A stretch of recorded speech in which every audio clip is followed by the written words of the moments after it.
If you ask any canoeists about their favorite river, the Blood Vein is sure to come up. Flowing through the heart of Canada's boreal forest, this remote waterway carves its path through a roadless wilderness, shaped by centuries of wildfires and extreme weather. Tumbling over the rugged granite, the river has some 80-plus sets of rapids that must be run or carried, all alive with fish and wildlife. Beyond its natural beauty, the Blood Vein holds a deep cultural significance as sacred land for the Indigenous people. After over a decade of hearing stories of the river, Rachel and I are heading out on our longest and most remote canoe trip together to date, camping for 20 days and traveling over 380 kilometers from the Blood Vein's headwaters in Ontario to its outflow in Manitoba. This is going to be an adventure.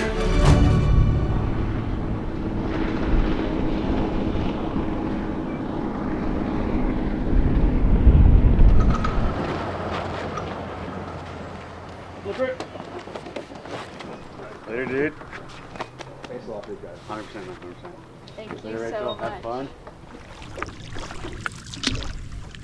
It's been a long day. This morning we woke up in Halifax, Nova Scotia, flew to Winnipeg, drove about 5 hours to Red Lake, Ontario, paddled another couple hours to get to this island site. We've been up for probably about 20 hours. We're both pretty exhausted. So much time and effort to get all your stuff to the starting point, but it's starting to sink in that we're here and we have an entire trip ahead of us. But tonight, I think that's about it for us. We'll see you in the morning.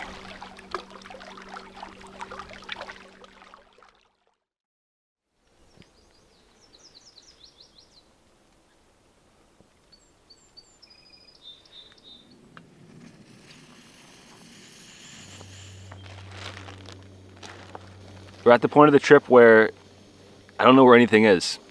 Couldn't find the coffee this morning. Didn't know where the oatmeal was. All the bug sprays with the food. It takes a couple days to get into a rhythm. It's looking like we're gonna get a lot of rain today. It's dead calm right now. It's about 5:30 a.m. and we're trying to pack up camp before it starts raining too much.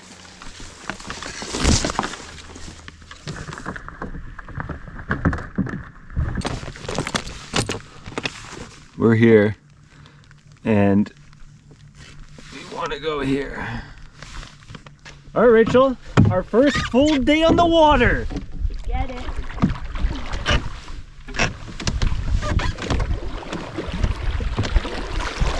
There's a lot of different spots on how to access the Blood Vein. We opted to start right in town in Red Lake, and we're gonna take a backdoor route to the headwaters. Red Lake is a gold mining town, but it's also used by a lot of fishermen because this is the end of the road in northwestern Ontario. Driving up, there are a lot of fishing camps. You can hear the float planes this morning. There were fishing boats last night. There's a lot of good fishing spots up here.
This isn't it. No? No, because look. It has a water line going beside it. Somewhere along here. We're approaching the end of Red Lake. There is an 880 meter portage to the next lake.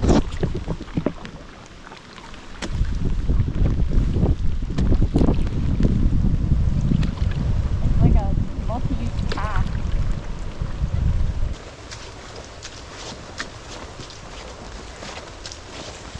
I know there's a lodge on the second lake, and you can tell there's ATV tracks. There's a boat parked here, and some other stuff parked. So obviously the portage is in good shape. Doesn't seem to be a campsite. We might go back to the one that we scoped earlier. We'll do this tomorrow.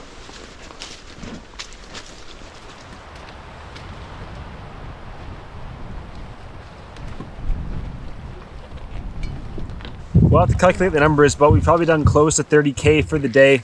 It's been raining on us. We're still a little jet lagged from the last couple days of chaos of packing and getting here. Finding camp spots isn't as easy as I was expecting.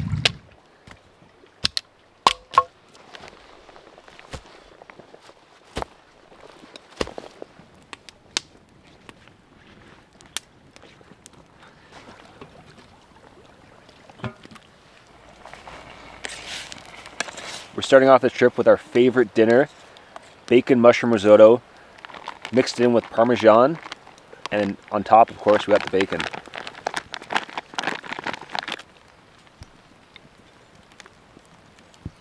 So the rain's been on and off all day. It stopped enough that we're able to have dinner and have a fire, but the forecast is saying that it's going to extend into tomorrow. We're still a little sleep deprived from the last couple days.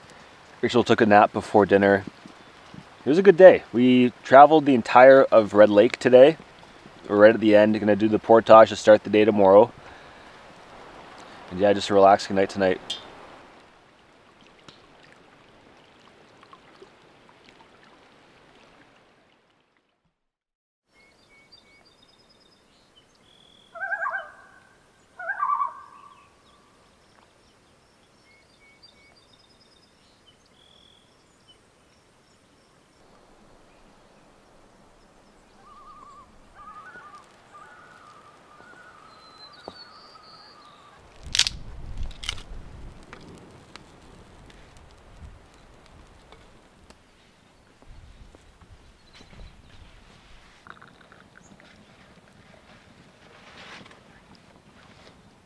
Do you have your thermos kicking around?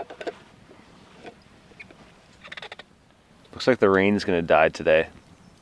It's still pretty overcast, but the ceiling's a lot higher, and it just has a different vibe than yesterday.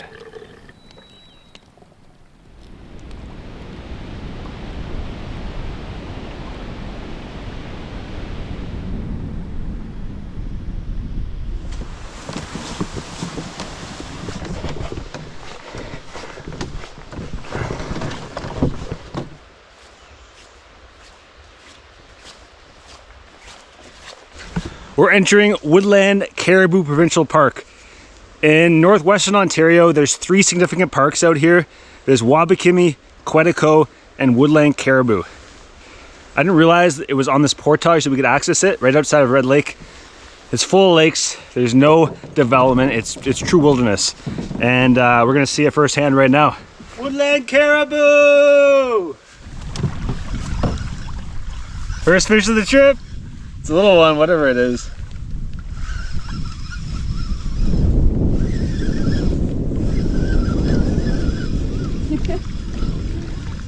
Oh, it's a little snot rocket.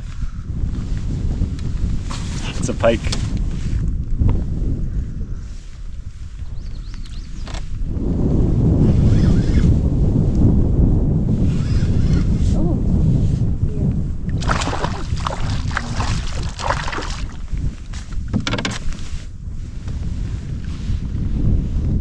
A little bigger? What? He's pooping. Really? Yeah. On your hand? Yes, he's pooping on my hand.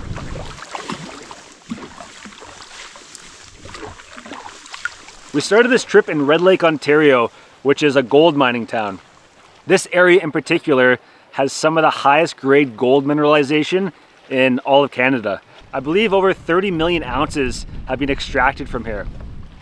Gold doesn't form as part of the main rock. It forms through precipitation of geothermal fluid that flows through the cracks of that rock. Deep in the Earth's crust, you have this mineral-rich fluid that's going through cracks and fissures, and as it comes to the surface, it cools. And quartz and other minerals like gold precipitate out and fill those cracks, which are known as veins. The gold is associated with quartz veins, and these quartz veins are associated with a rock called the greenstone belt. Perfect example here on a much smaller scale. You got the greenstone belt, you got a quartz vein, and there might be a little gold in there.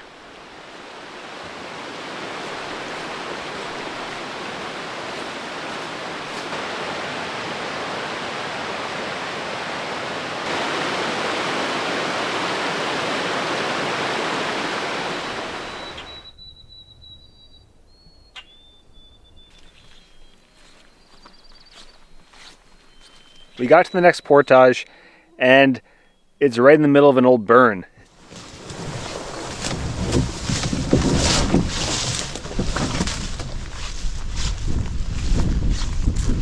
This area of Ontario has been hit with a lot of forest fires over the years. There's a big one back in 2021. Took out a lot of this area.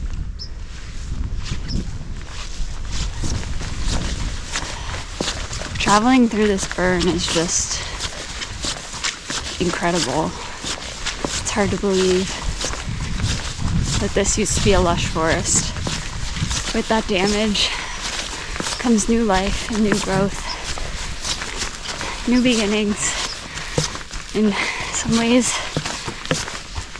it's incredibly beautiful.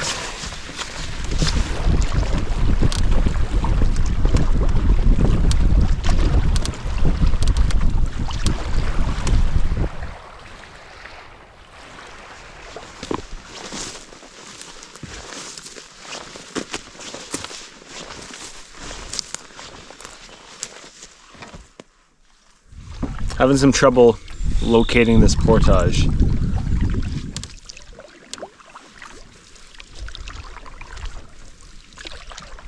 We're trying to bypass a portage, and we're just going up this creek hoping there's enough water. It's still super deep, so I don't know, we'll see.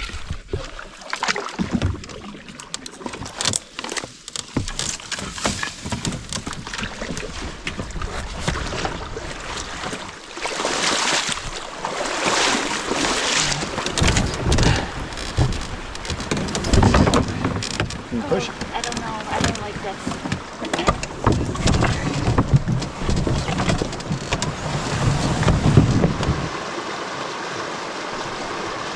That was rough. Ugh.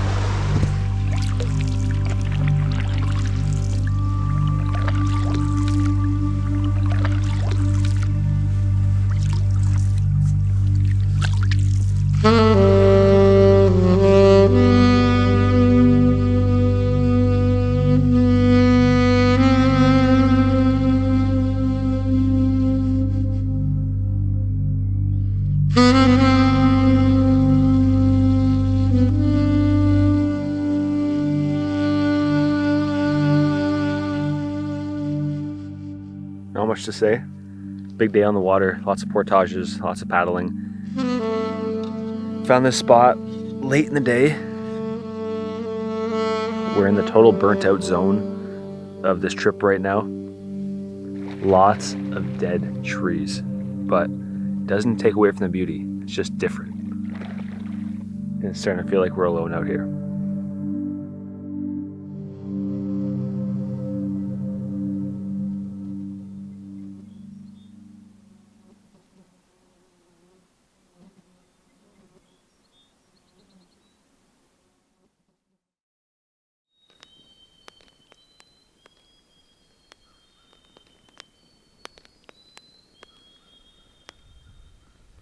Last night, Rachel woke up with the grim realization that her sleeping pad deflated. And not having a sleeping pad out here is going to be pretty shitty because there's Canadian Shield, there's lots of rock and irregular ground to sleep on. So we're going to try a little technique here. We have water and soap, and we're going to pour it over the top. And if we do find the hole, it should start bubbling, which we'll be able to locate it and then patch it up.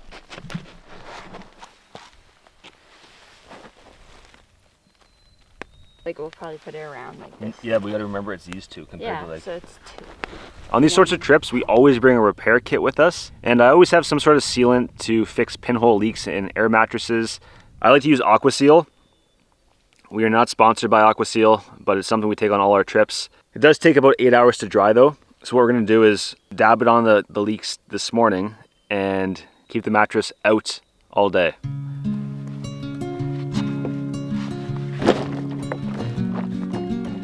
The first 3 days of this trip is getting to the headwaters of the blood vein, and we're going up to the height of land.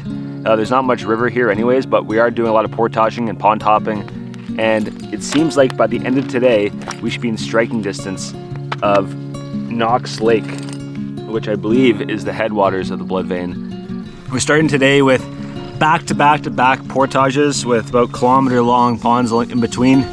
So we're just gonna put our heads down and just sort of bounce through them quickly.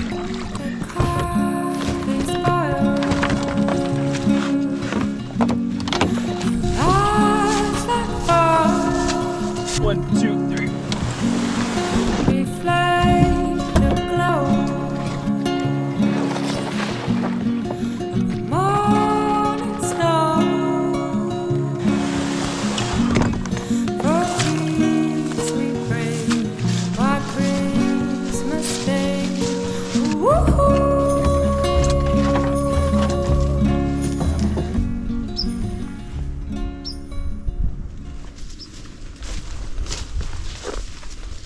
It's possible that it's an older burn here because you're already seeing poplar and birch starting to pop up.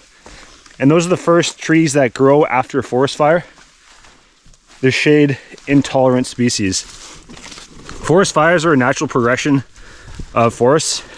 And sometimes when us as humans try to maintain them and stop them, they keep accumulating all this litter fall and dry material, and then at some point they just light up and they're much larger than the more consistent smaller forest fires that are natural.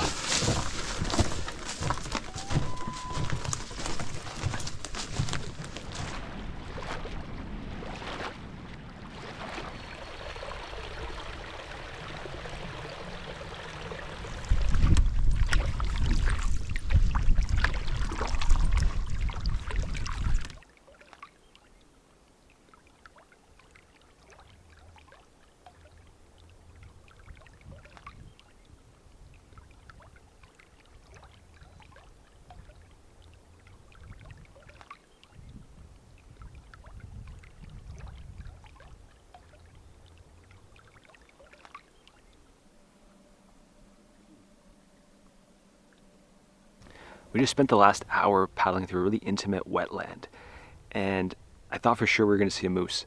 We were quiet the entire time, and then right when we got to the lake, right at that exit, there was a moose. And it was a mama moose because once I took the camera down, the baby popped up and the mom was calling her. It was pretty cute to see. We just got to Indian House Lake, beautiful spot. We just found this campsite that is world class, and this lake is absolutely gorgeous.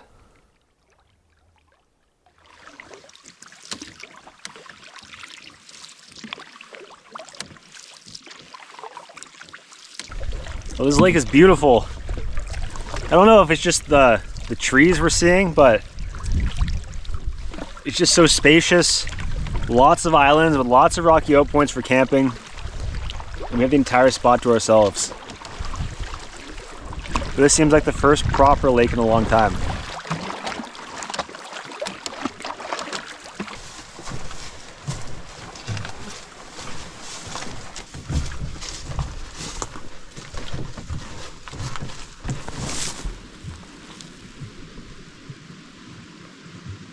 I don't know. It might be a big wolf poo. It's tubular. The final portage of the day.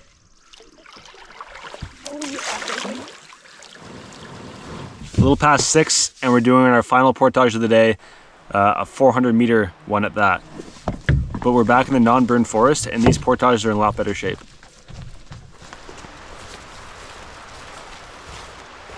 Booyah!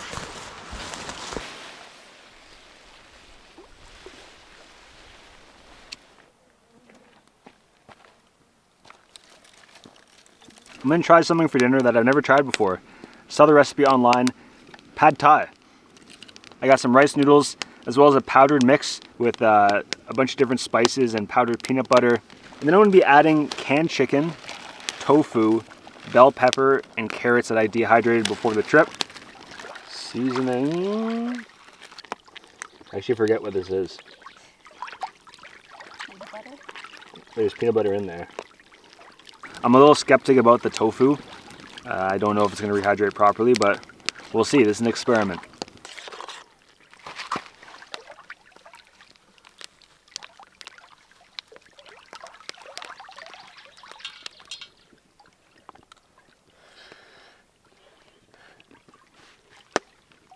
That's really hot.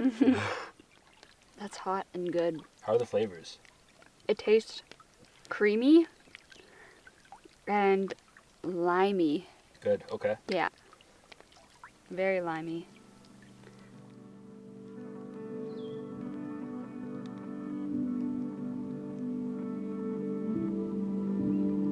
It was another full day on the water, lots of portaging. I think we did 8 altogether.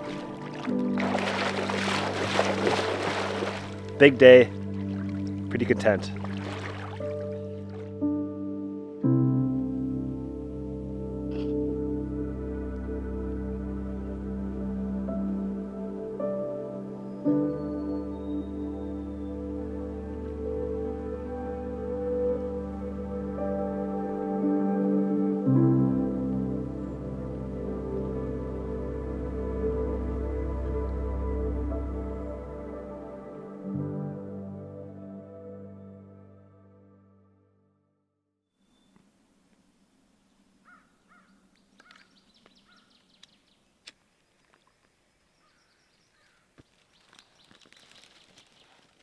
To go with the gold mining around here, I decided to go with the Midnight Gold Dark Roast. I had an awesome sleep last night. The last few nights I haven't been sleeping that well because our tent pads have been anything but flat. I've been sleeping in mounds and divots. We were getting by, but I kept waking up in the middle of the night. And the views have been awesome too. That sunset last night with all the mayflies, they fly vertically straight up and then just drop. They go right up, and then eventually they fall into the water, and then the little fish eat them, and then the pike come in and eat them. They're a critical part of the ecosystem out here. The life of a mayfly, it's a hard life. You don't live long, you do your dance, and then you die. You know, you gotta put in the work when you can, enjoy it, because you don't have forever. Best campsite yet. I'm claiming it.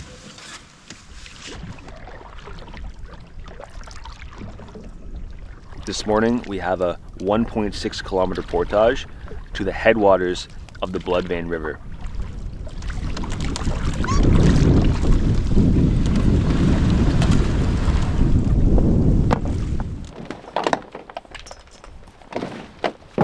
We've been doing our portages in 2 loads. When we're gearing up for a big portage, it's important to consolidate as much as you can. You don't want any loose items because you lose a lot of energy when you're trying to juggle stuff. Big thing is these rods and paddles. We have these straps. It makes one piece of package for traveling rather than carrying all these random things.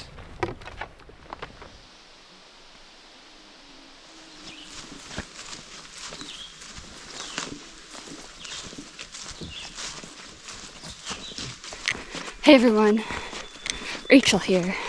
We're on our longest portage of the trip, 1,600 meters, and so far things are going really well. Overall, in the trip, I mean. I'm just happy to be out here. I've been loving it. It didn't seem like as hard as a transition as I thought it would be. I am just so happy that we're out here for another 2+ weeks. I really get why people love this so much.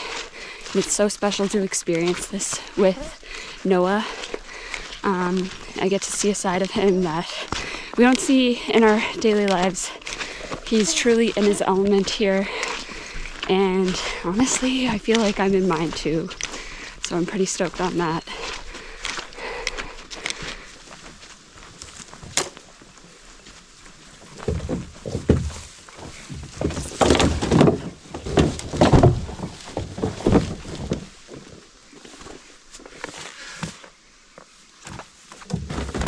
That really wasn't that bad.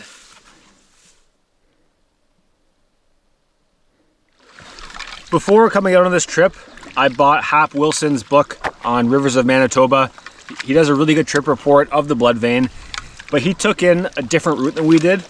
But now we're on his maps. So we have a lot of information on classification of rapids, marked campsites, as well as some details that we wouldn't have had otherwise. I hear something. I hear the rumbly tumblies. Getting goosebumps. We're approaching the first set of rapids of the trip. I hear a little bit of rumbling down there.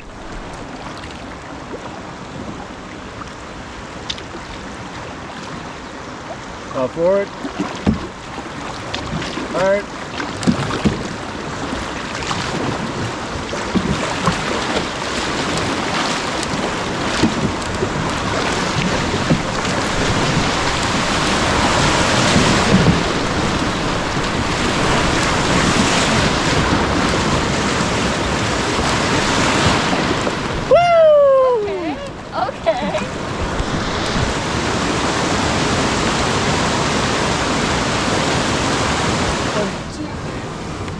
So before this trip, I marked up a bunch of rapids based on trip notes, and this one I marked as a class 1, but in reality, it is not a class 1.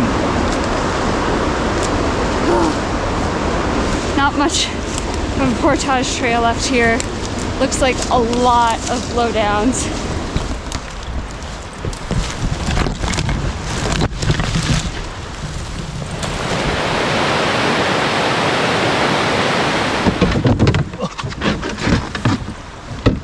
Sorry on my paddle.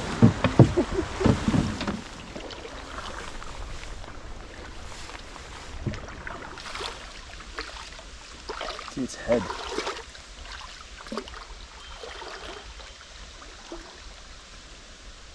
That stinks. Not for you to get through my nose.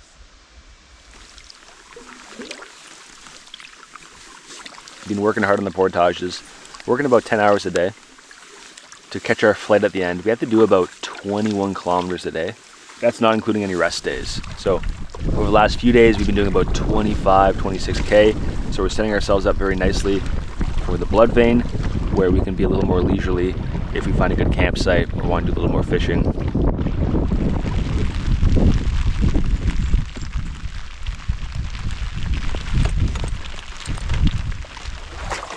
How's your body temperature right now? What? How's your body temperature right now? I'm okay. You? I'm good.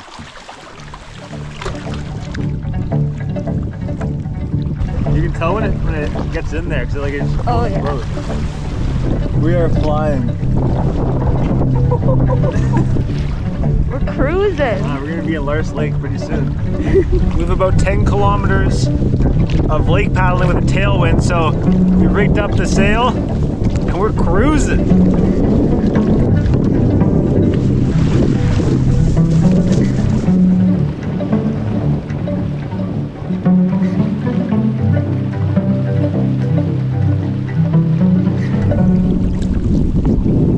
We're in a pretty burnt out area and we're having trouble finding a campsite, but so far what we're seeing is not much.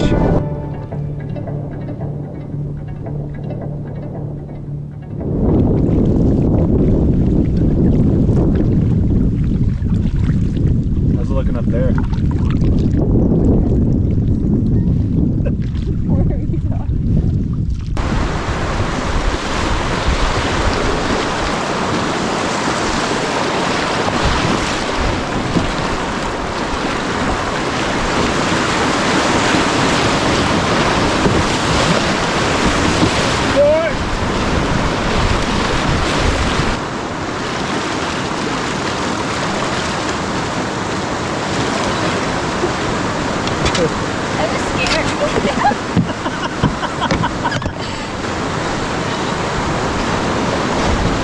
We ran the class 2, snuck around the class 3, and we're portaging the class 4.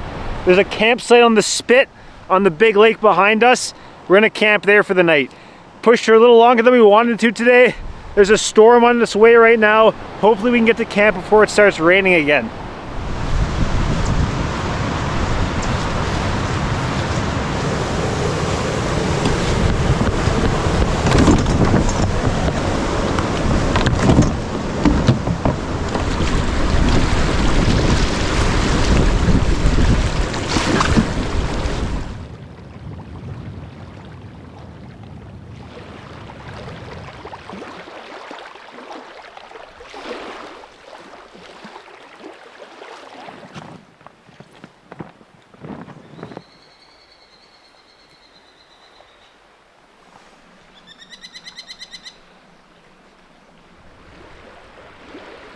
About 2 hours ago, I was getting ready to break it to Rachel that we'd be sleeping in a messed up spot that is windward and with no trees and a burnout.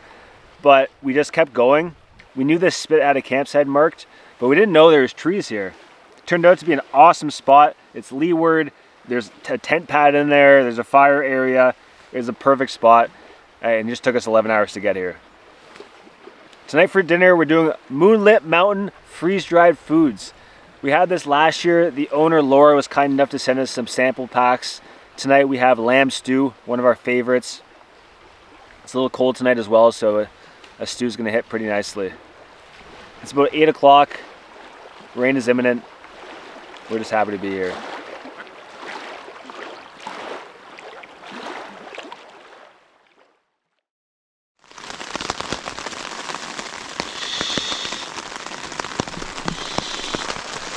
I was in the middle of making breakfast and it started downpouring again, so we're gonna eat breakfast in here. It's supposed to rain all day, and not just rain, there's chance of thunderstorms, and we're not gonna wanna be on the water if there's thunder and lightning. So we're gonna eat breakfast here, try to come up with a game plan.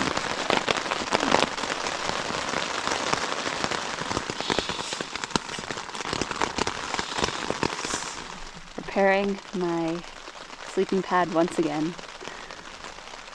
Good thing we brought off the seal.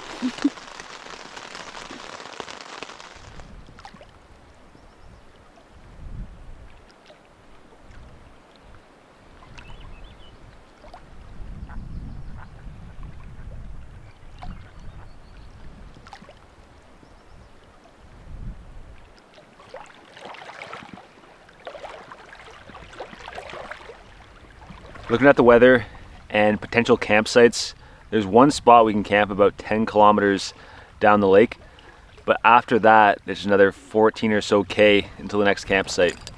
Knowing what we know now from yesterday, campsites are few and far between, so we don't want to get ourselves in a situation where it continues to rain and we put ourselves in a crappier camp spot. So I think we're going to stay here for the day, rest up, and start early tomorrow.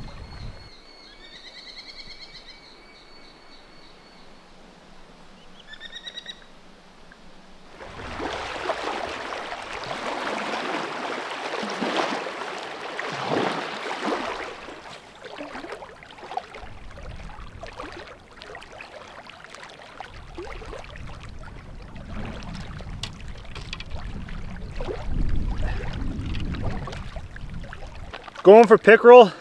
That's a fat pike. Look at that. It's a big boy, biggest yet.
Yes! Dinner! So I've been trying to catch a pickerel for the last hour. Rachel just grabs the rod and catches one instantly.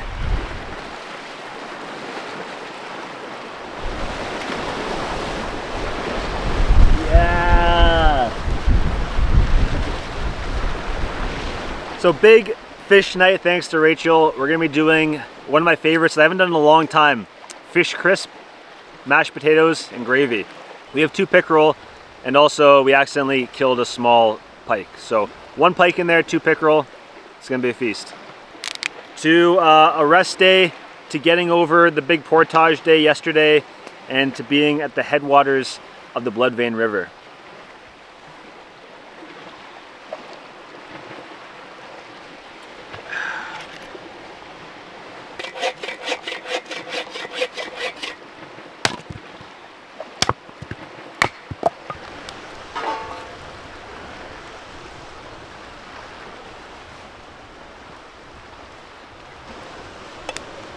We're using ghee butter.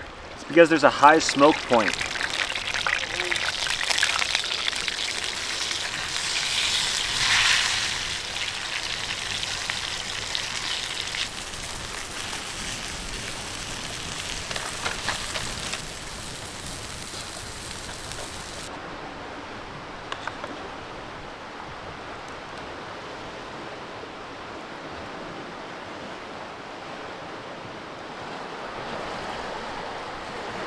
This is Rachel's first time eating pickerel.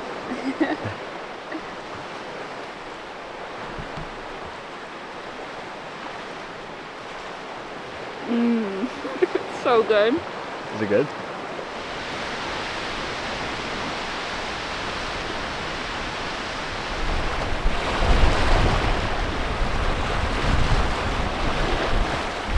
Last night there was a tick on the side of the tent and Rachel gave it a flick and put a hole right through the mesh. Obviously you'd think that the mesh could withstand a flick. It's hard to believe that the day is already done. For being a rest day, it was still pretty engaging. Did a lot of fishing, exploring around the island, filming, making a nice camp for Rachel and I to spend the day. Already the waves are starting to die down. The wind is coming from the west, and for the next 20K or so, we're going west. So if there's a strong wind, we're gonna get delayed again. But we're gonna hope for a smooth sail tomorrow and get back to our paddling days. We'll see you guys tomorrow, bright and early.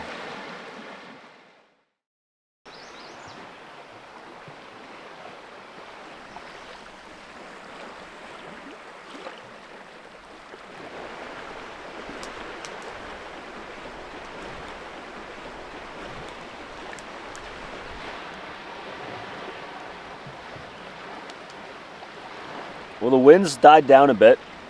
It's still gonna be choppy out there. We might get some rain, so it'll be hard going, but we can definitely move today.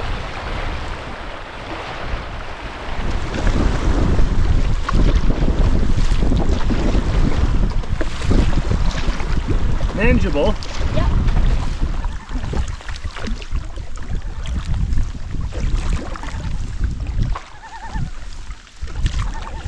Today we have one feature on the map that we'll have to portage. It's a class 4. Class 4 rapid connecting these two big lakes. Generally in an open canoe, you don't want to run anything more than a class 3. It can be very dangerous in terms of just like the amount of water and technicality.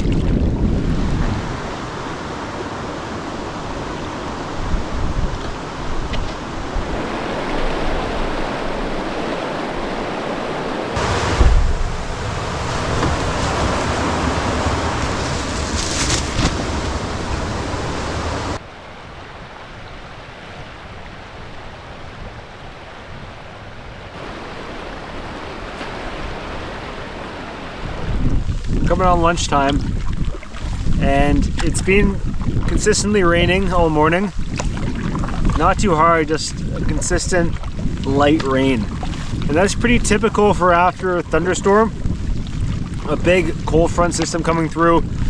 You get these nimbostratus clouds that just continue with like light rain for a while. This afternoon, it should clear up.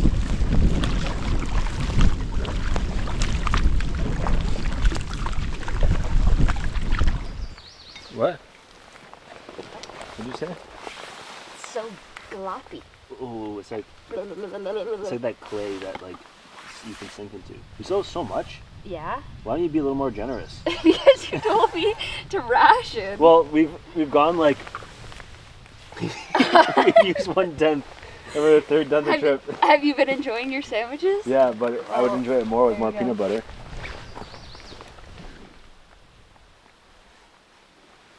It's like pizza.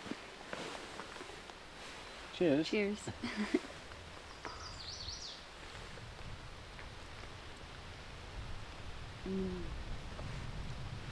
That's good. Look at this. That's a northwestern Ontario leech for you right there. But I've never seen one that big. Might be a 7-incher. Beefy guy. Guys have no clue how long 6 or 7 inches is.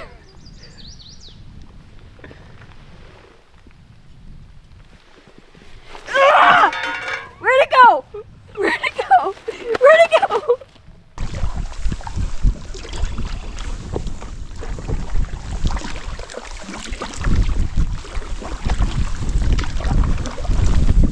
Ask me a question. If you were to start a candy bar company, what would it be called? Told ya. Moose turds. If you were to be one type of bug, what would you be? A ladybug.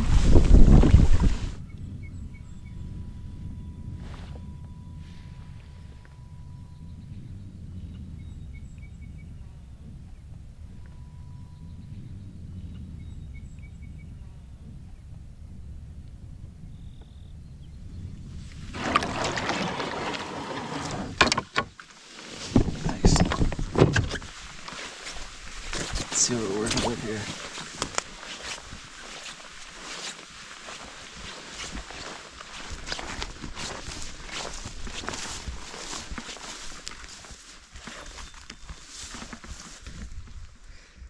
Scent pad here.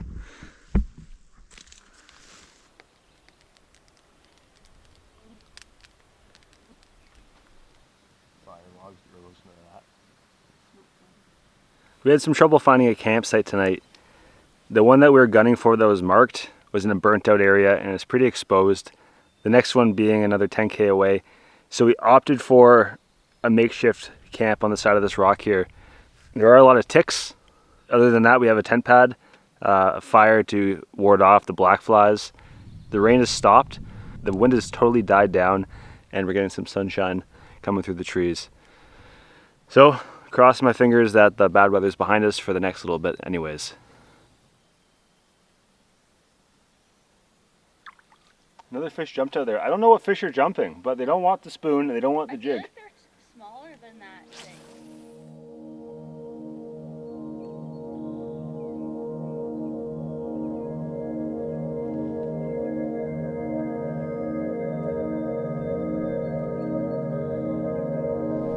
This landscape has definitely been torched by Mother Nature. The topography has been scoured out by glaciers 10,000 years ago. And there's multi-age forest fires and regeneration of forests around here. A lot of charred landscape. And it is interesting here because you have some from the 1980s, some from a couple years ago, and you get to see how a forest regenerates. How it starts, you have the fireweed and the blueberries, and then you have the shade intolerant species like birch trees and poplars, and they grow really large and they create shade for the pine trees to grow, and then the pine trees grow in the shade and they take over, killing off the birch trees and poplars, creating a pine forest, which is like the boreal forest, and then they get all crispy and old and then they get lit up in a forest fire and the process starts all over again.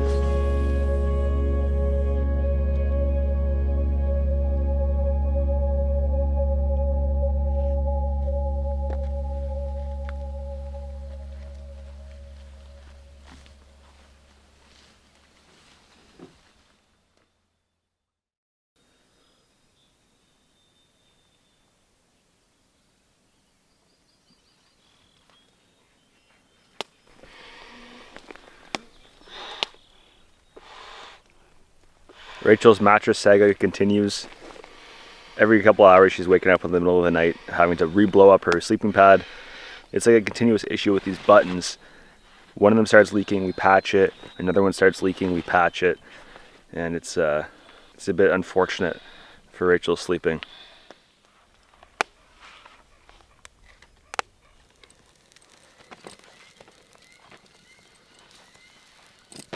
So I think that's the pictographs. Sweet. So today is an exciting day because we leave Ontario and enter Manitoba. Those are political borders of Canada. Those are two different provinces. And we're also going to be getting to the spot where people fly into who just want to do the river portion of the blood vein. Over the last couple days, or over the last week, we've been traveling through the headwaters. And it looks like today we're going to be reaching the river proper.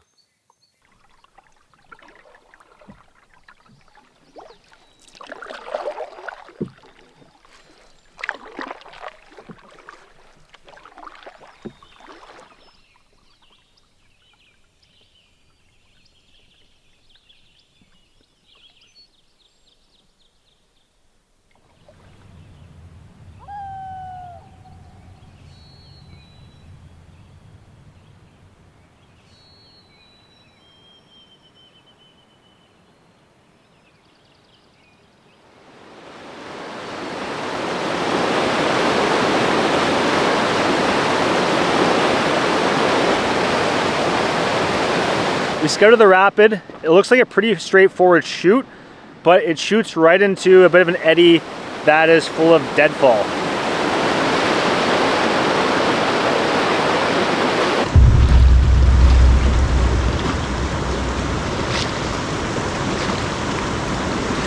And forward.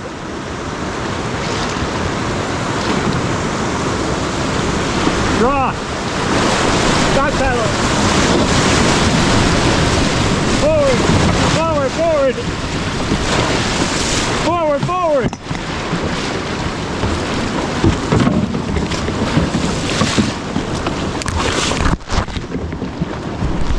You good? Yeah. Let's finish this.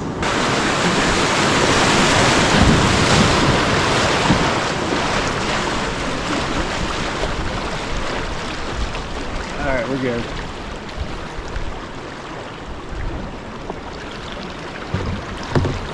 That's pretty big. Yeah. I think we have to be smarter.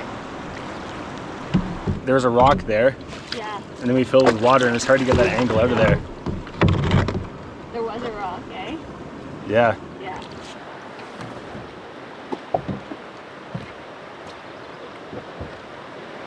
Definitely underestimated the power of that little set there. We took on a lot of water and it was hard to make that turn. With all that deadfall as well, it just made it for a little sketch situation. It was a good lesson learned on what we can handle with the full load.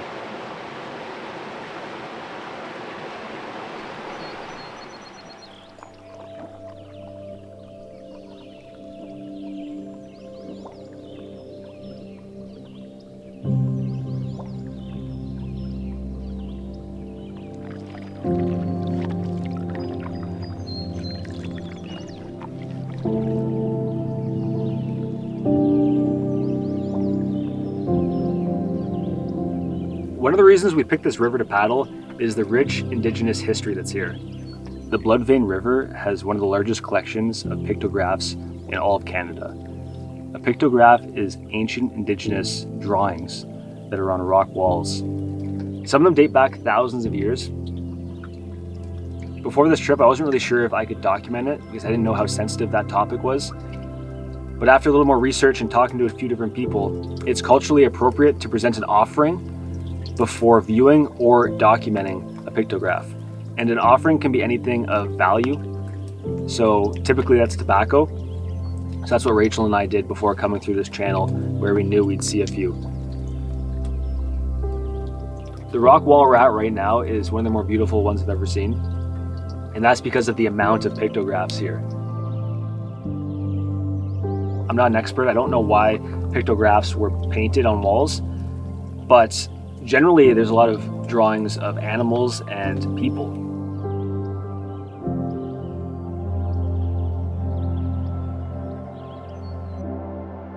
This area of Canada is actually a UNESCO World Heritage Site, which means this land is legally protected for having cultural, historical, or scientific significance, and is one of roughly 1,000 sites from around the world. This site is known as Pimachowin Aki, which means the land that gives life in Ojibwe. and is the first mixed Canadian World Heritage Site which protects the ancestral lands of 4 Anishinaabe First Nations and the pristine wilderness along the Ontario and Manitoba border. This recognition will help keep this beautiful part of Canada wild and honor those who came before us.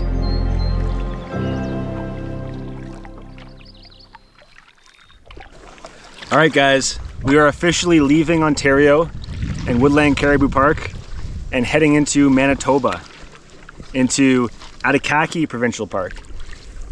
Adikaki in Ojibwe means country of the caribou. So there's an obvious theme out here. Ontario's been great, but we're looking forward to what Manitoba has to offer.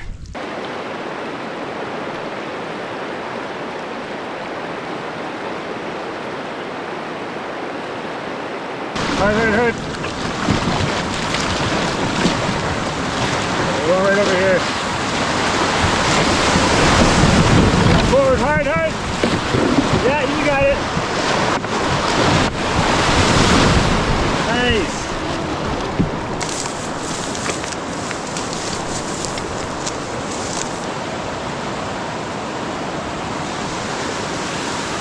It's right down the line. You just gotta punch through the top part. Yeah. Respect the river.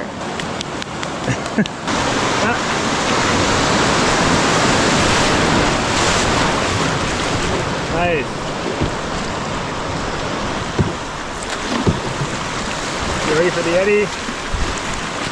Nice.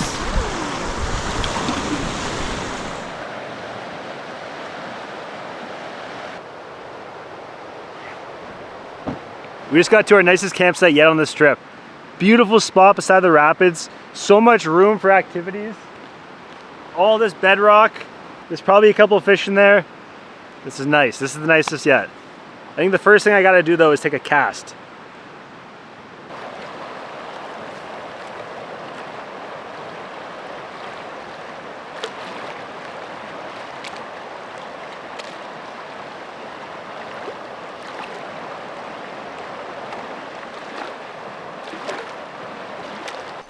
It's a pickerel! Yeah! You're the pickerel queen. It's big! That is a nice size. That's a good eater. How come you keep catching them and I'm not? I don't know. It went through his eye though. Rachel showed me where they are. Now I just gotta try to catch one. I've yet to catch a walleye. Okay, let's just get this straight. Generally, Canadians call them pickerel, Americans call them walleye. But in Nova Scotia, we have chain pickerel, which looks like a pike. It's an invasive species. So just in terms of confusing me, I'm gonna call them walleyes, not pickerels. Actually, I might call them pickerels. I'm Canadian. No, I'm gonna call them pickerel. Rachel, we're calling them pickerel on this trip. Okay. It's right there. Yeah. That's where I got it.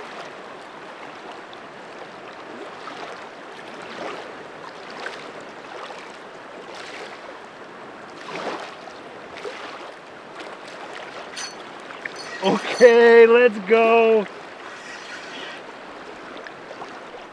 Beautiful Manitoba walleye. Beautiful Manitoba pickerel. That'd be a great eater size. It's the same one as Rachel's. Pickerel school. So if you catch one, you'll probably catch another one.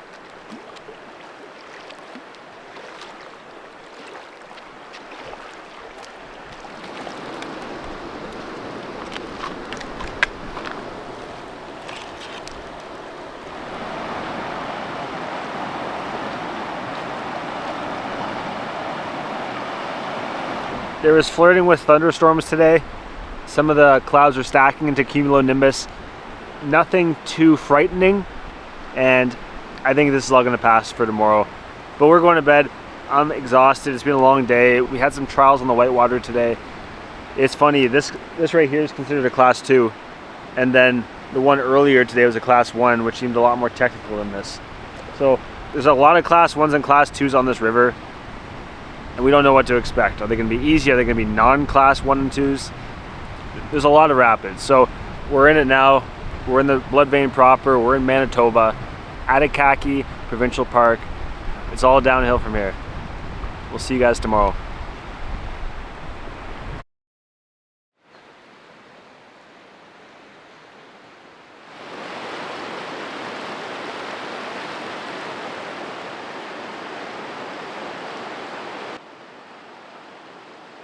I still can't get over this campsite.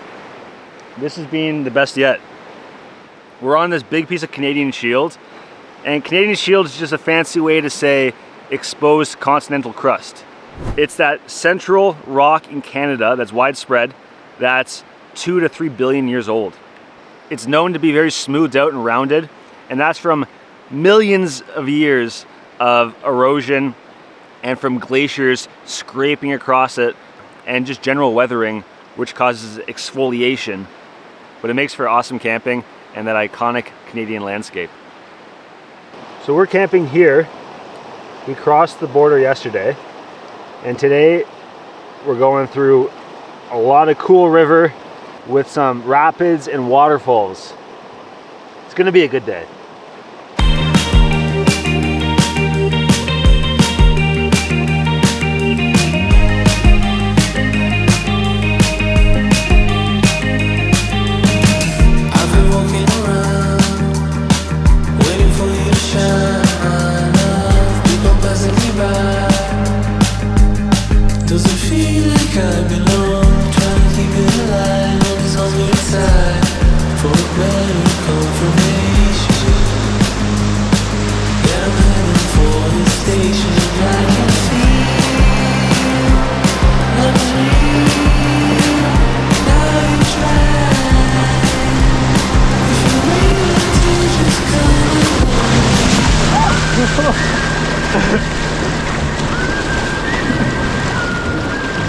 Nice.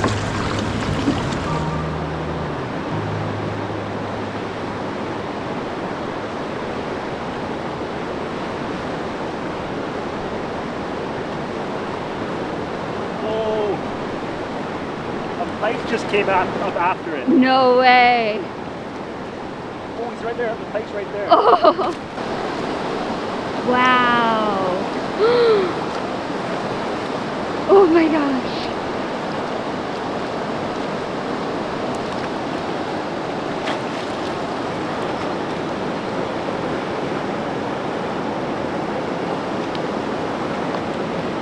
Another beauty. There's a pike following him up. Not the biggest, but decent size.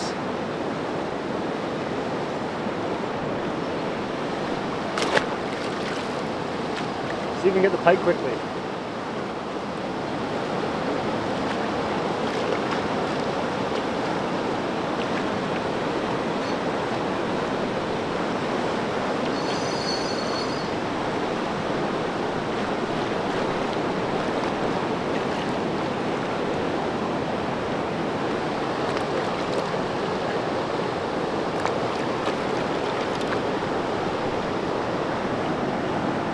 This pike was going after that pickerel. It's just crazy to think. The fish are biting, boys and girls. We're on the blood vein.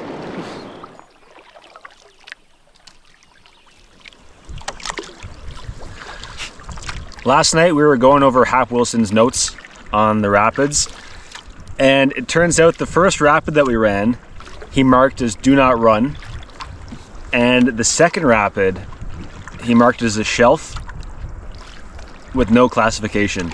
So I don't know how I messed up the notes on the map, but it's definitely a relief knowing that that wasn't a class 2.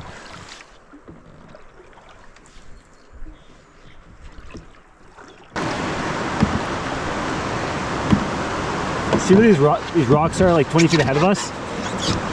The rock right in front of us? Yeah. Let's get right behind it. So we'll go forward and back paddle. So start back paddling, and we'll just go really slowly here.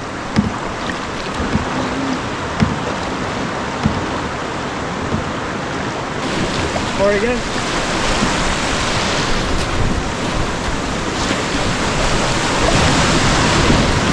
Start back paddle. Nice, perfect. Woohoo!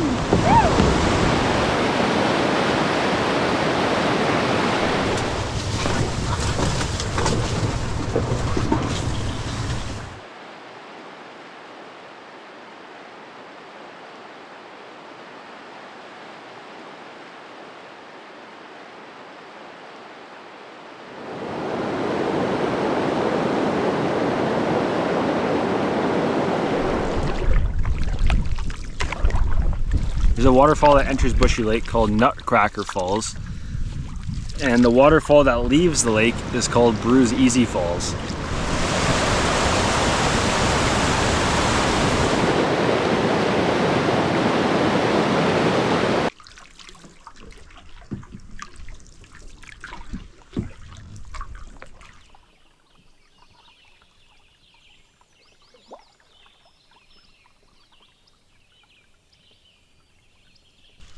Rachel, I will trade you my gummy frog for a sugared wine gum.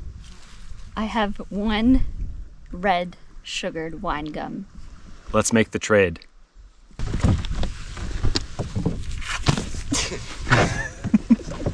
It's like a bush ball. It's been in my armpit. In your armpit? What the hell was a frog doing in your armpit?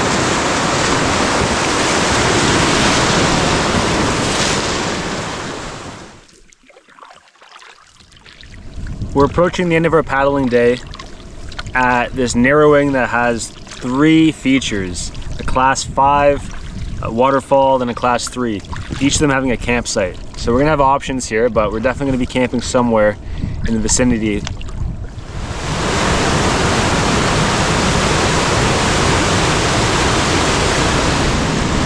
Portage!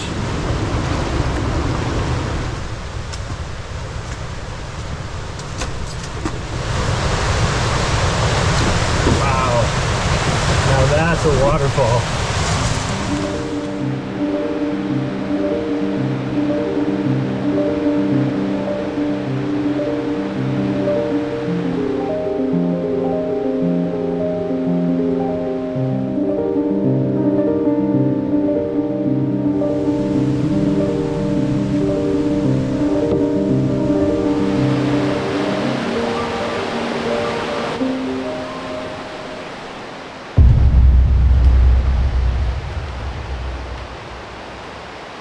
I have bad news.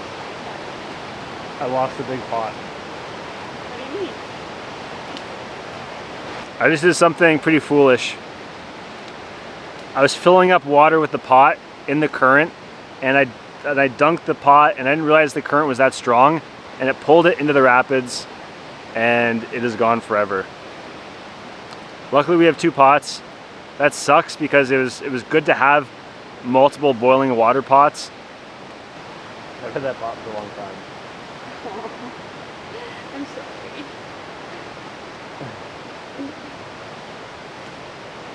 We'll get you another pot. Shit happens. I just put it in, it's like, zoop, gone.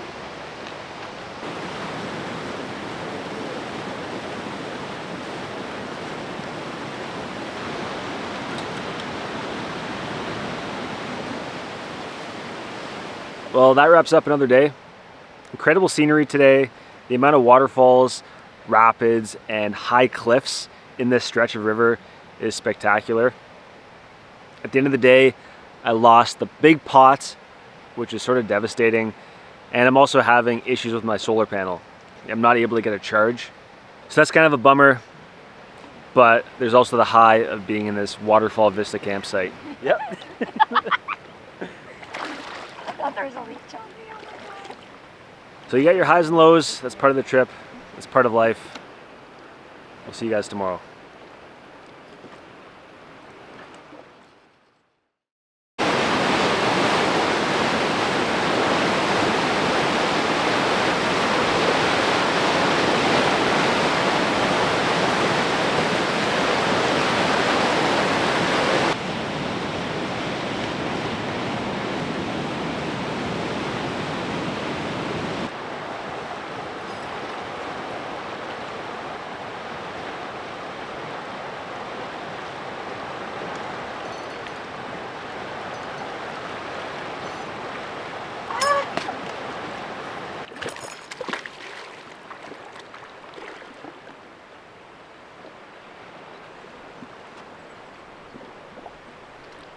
Biggest pike so far, not a bad one.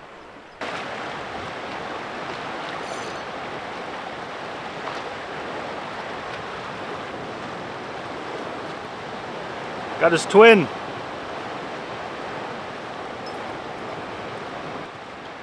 Same spot, different species. This one got bit.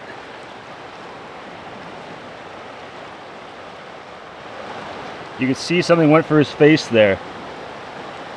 It's a pretty beat up pickerel.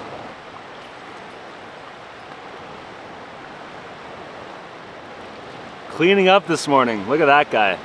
What a specimen.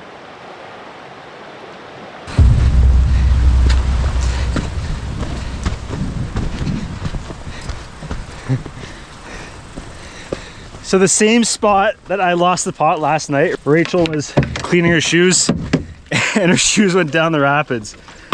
I spotted one, I dove in, got it, and the other one is way down the pond a bit, so we're gonna go on a rescue mission.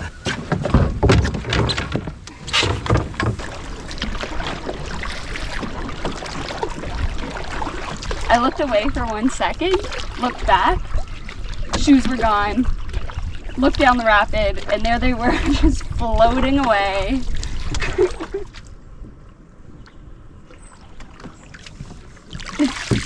Eureka!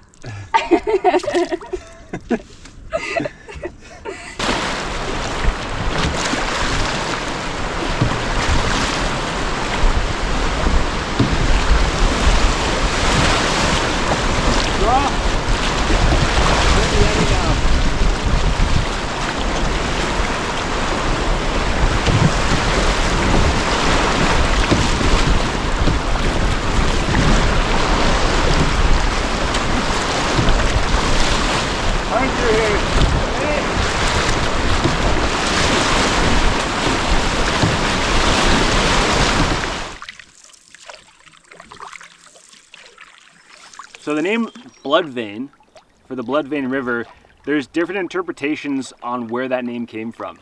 One of the main ones is the rock around here has this red banding through it, and that's prominent in this entire area. And the thought would be that the blood vein represents these red veins through the rock. From an indigenous perspective, the blood vein represents the blood that's spilt during a battle back in the day between the Ojibwe and Cree versus the Sioux. But I like to think that it has to do with the red banding as a geologist.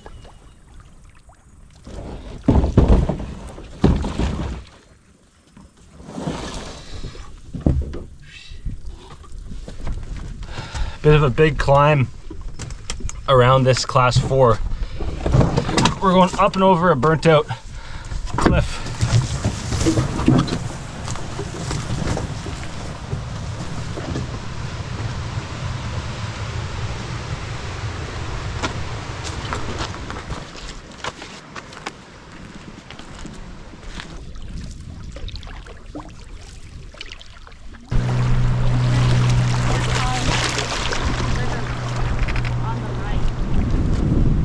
What's that? Yeah, I think that's flagging tape.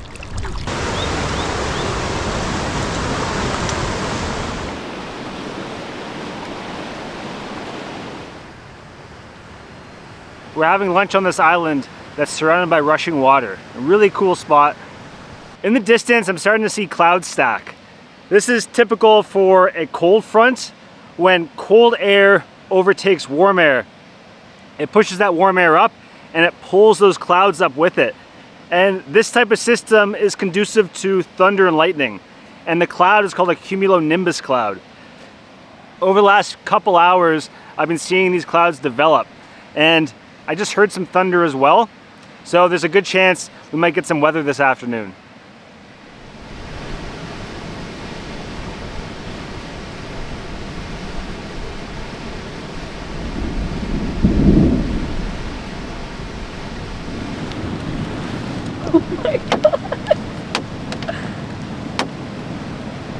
Oh my, it's like a marble.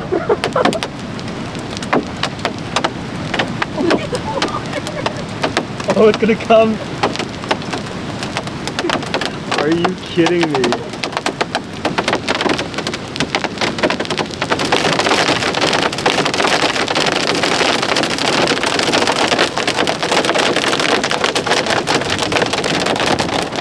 This is crazy.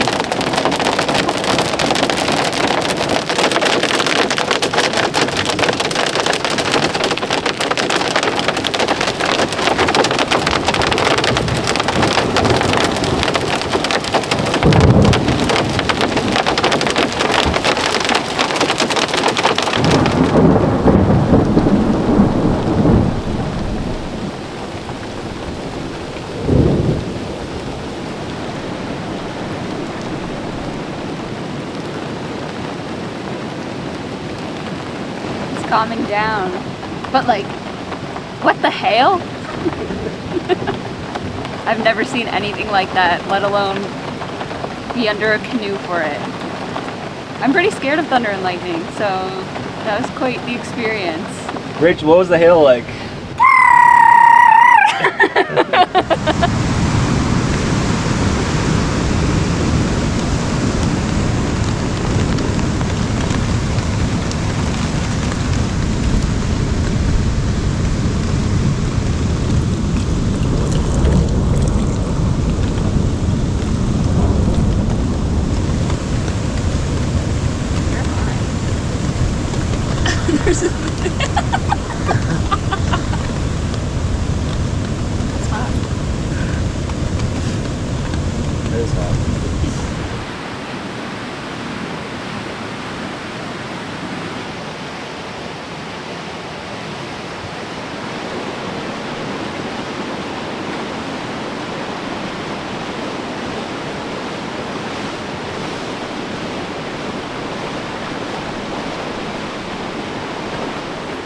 Perfect eater.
Rachel, dinner.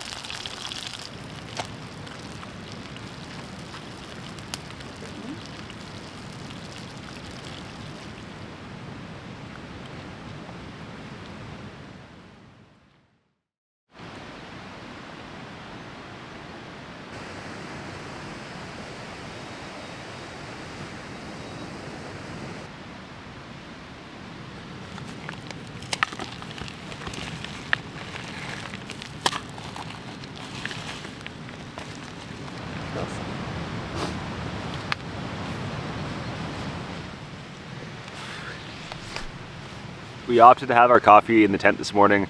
It's just super buggy and wet out there. But looking at the weather forecast, there's potential for more thunderstorms today, later in the day. It seems like it takes the entire day for the thunderstorms to start stacking up. So we're gonna start a little earlier today and see how far we can get before potentially getting grounded again.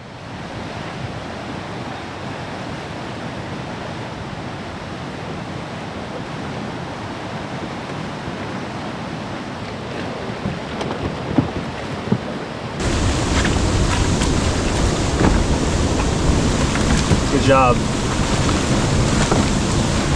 I just back paddle out of here. Good work.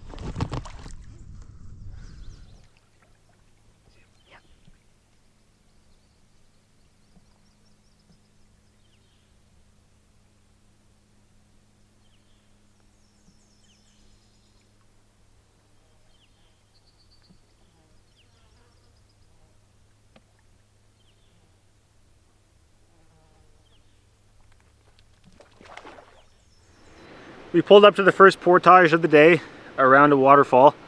and there's this little leopard frog. Leopard frogs are the most beautiful frog I've ever seen, and as a kid we used to catch these all the time. But these guys are endangered in lots of places around Canada, and I haven't seen one in over a decade, so it's nice to see him here on this portage.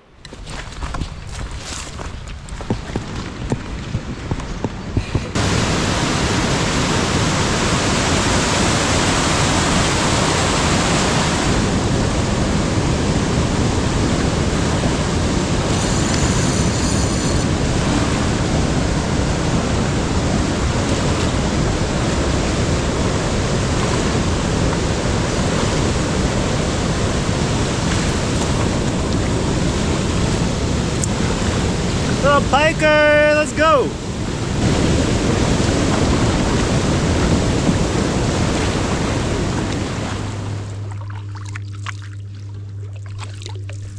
We're entering a pretty tricky section of river here. There's a class 5 and then a gooseneck bend through a couple of technical class 2s. In Hap Wilson's book, he actually has a full page written on this set of rapids. And it's called Gooseneck Rapids. This series of 4 drops can be said to typify the rapids of the Bloodbane River. For novice paddlers, the initial CV falls is suggestion enough to warrant a carry over high ground. But for the experienced or intermediate paddler with the curiosity of a stray cat, viewing the class 2 below the chutes from the end of the 110-meter trail will only taunt the weak-minded. You have to ask yourself, what's around the corner? But paddlers who enjoy running easier class 2s without a lot of work may get a reality shock when they reach the last pitch where it's run or nothing. The drop is tight and fast, hemmed in by steep-sided rock embankments which cancel out the option of carrying around or easy lining. Whatever you decide to do, make the decision at the first portage and be honest about your skill level and abilities. Good luck. It's right here!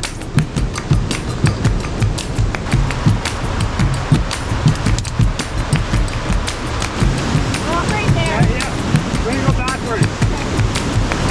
Just let it go. Okay, paddle hard.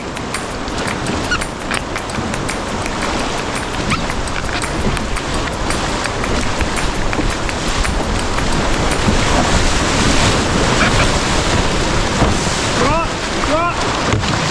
Hold on. Yeah, got it. Good job. Woo. Go hard.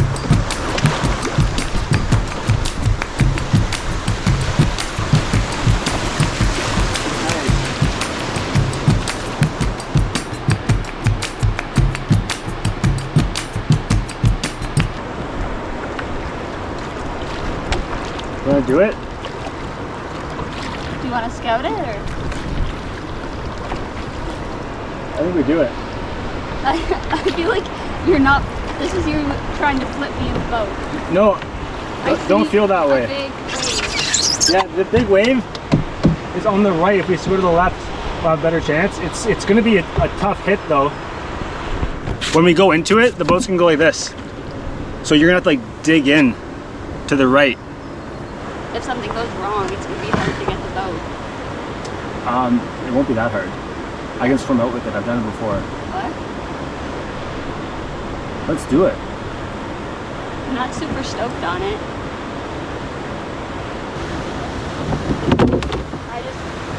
I know we're going to fill up, and I know we're going to get hit hard by the side and probably tip. I think we can get through without tipping.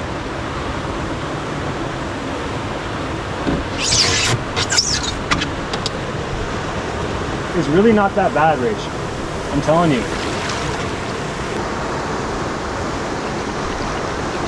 Like, I feel pretty good about this. Listen to the calls and do them with full force.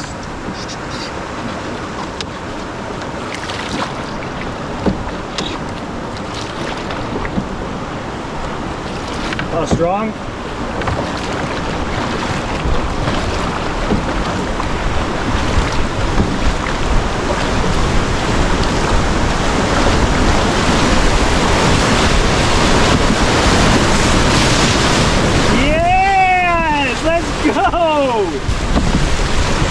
Let's go!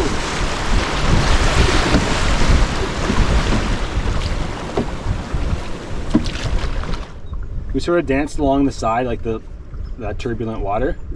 Because if we hit that curler, we would have flipped. Yeah. And we almost hit it. But like that's because that's where the water was going. Rachel, you should feel proud of yourself. I know, but I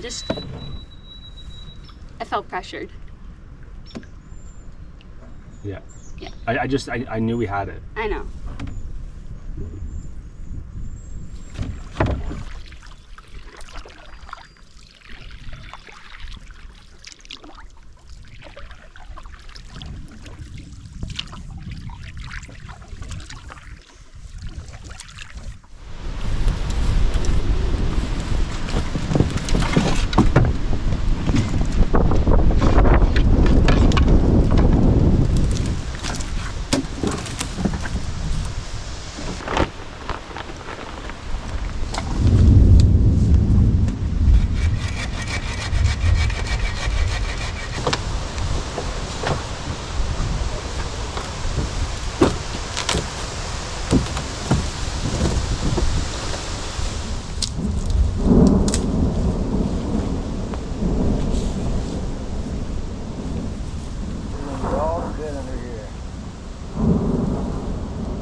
Tent pad? Is that it? Yeah, it looks to be. Sweet. Went downriver just a little further to the Cedar Rapids where we knew there was a campsite.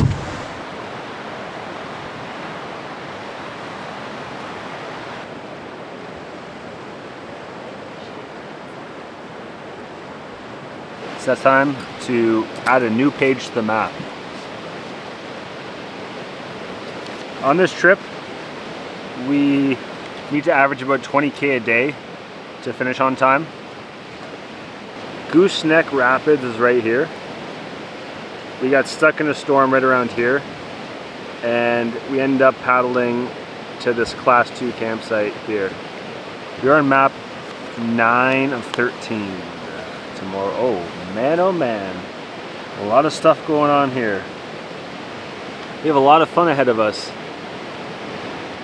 A lot of Class 2s, Class 1s, and a lot of falls as well.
Rachel's sleeping pad saga continues. This is the third patch job of the trip, and I decided to just go and patch all the holes. So this should do it.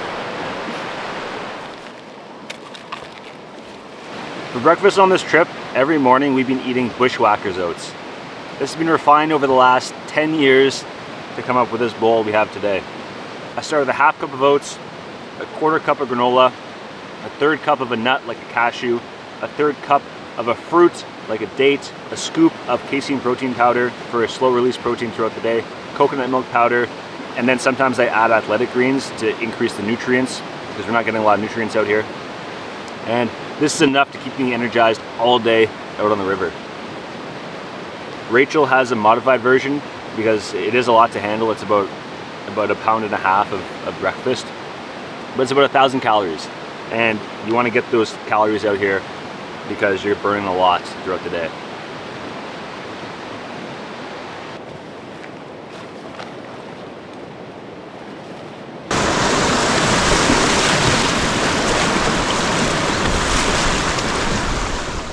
All right guys, what do you think?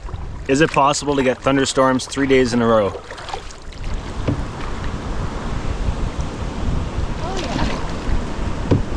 Yeah, big old chute.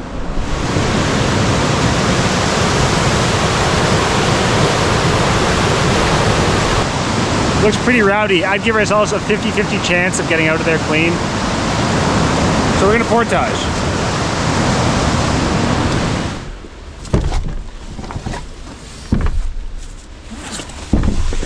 There seems to be a trail back there. Oh!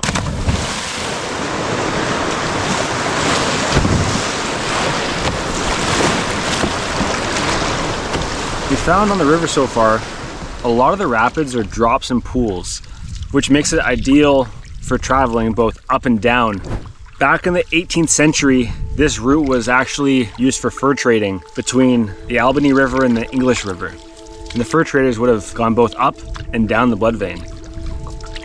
I wonder if they would have enjoyed the scenery like we do, or if it would have been just go, go, go. Because this river is absolutely stunning.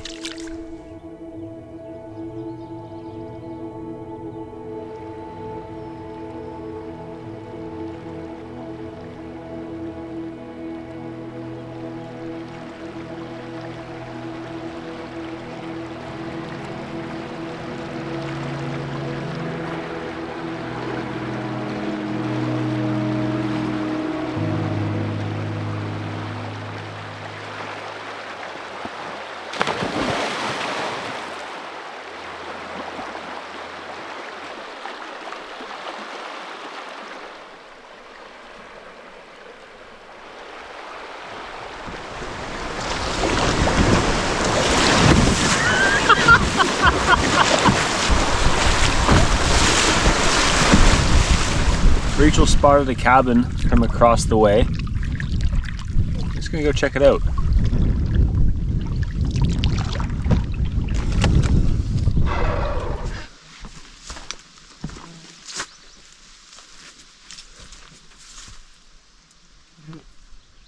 It looks really old. Looks like an animal's been digging here.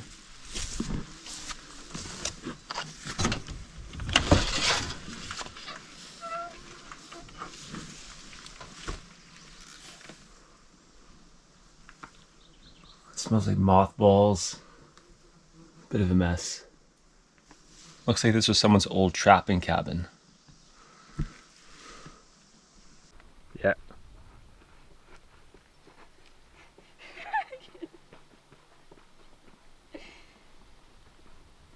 Ready?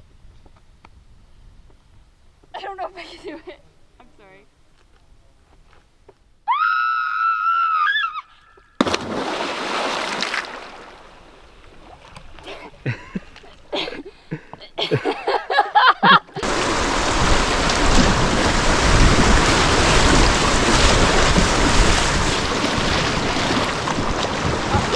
Yep. Pedal out. Pedal forward.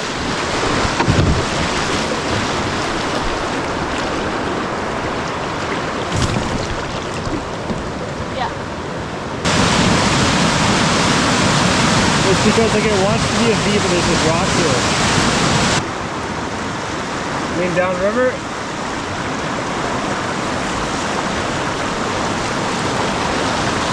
Forward.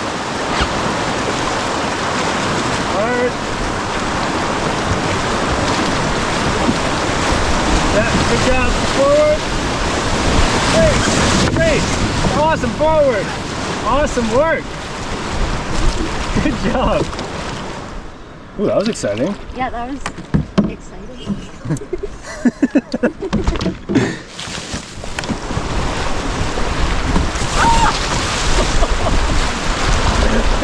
We took on more water there than we did on the Look at that rope. last two. That's the campsite. I wonder if it's worth checking it out. Really? I don't know. Well, it's 4:11 right now. That looks pretty shit, Okay. doesn't it? Yeah, I'm just seeing forest birds to our left. Tent pad. Not much room to do things. Like cartwheels and stuff. No cartwheel room.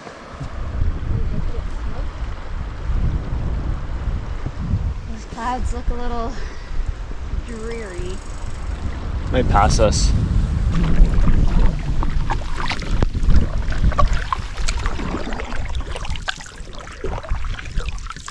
We paddled another couple hours to the next marked campsite right after a set of rapids here.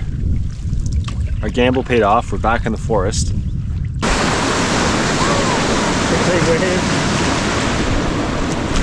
was some big water up there. Yeah.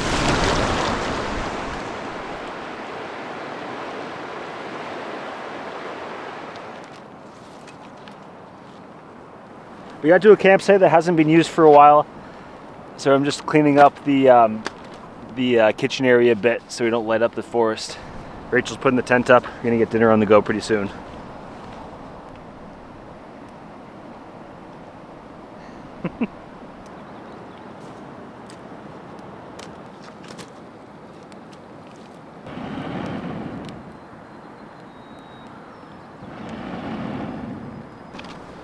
We're doing pasta tonight with Moonlit Mountain.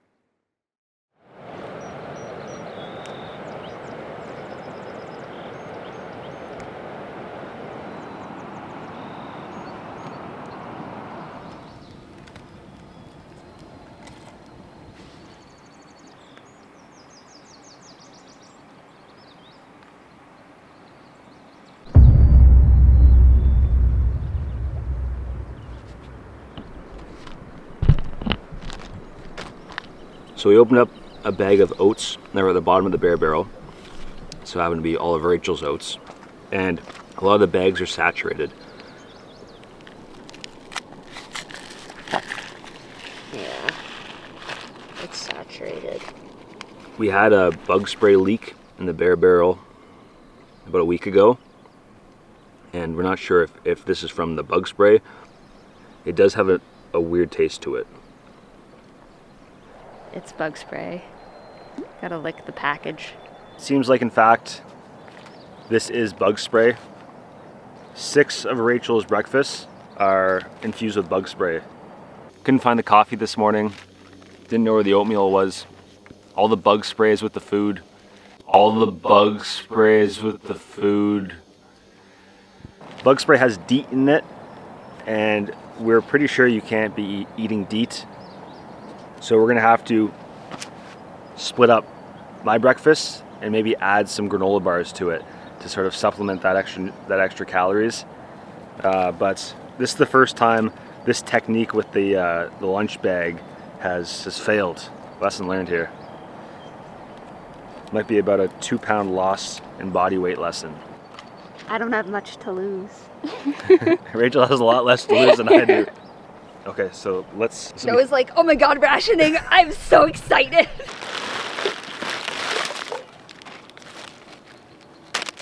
What bars?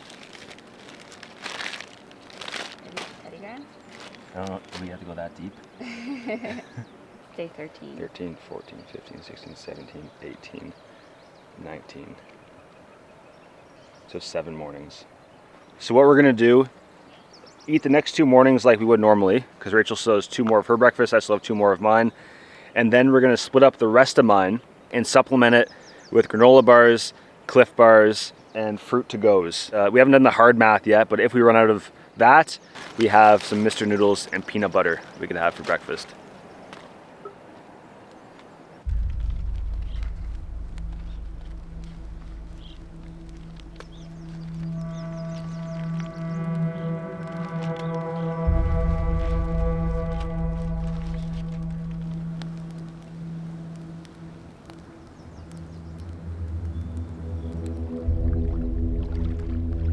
You're so silly, Noah. Now Rachel has no oats. Ration, ration, ration. Now you have no oats or bug spray. Ration, ration, ration. Deet in the oats. Deet in the oats. Breakfast. Deet in the oats. Deet in the oats. She's gonna have to eat your bushwhackers oats. Deet in the oats. Deet breakfast. Breakfast.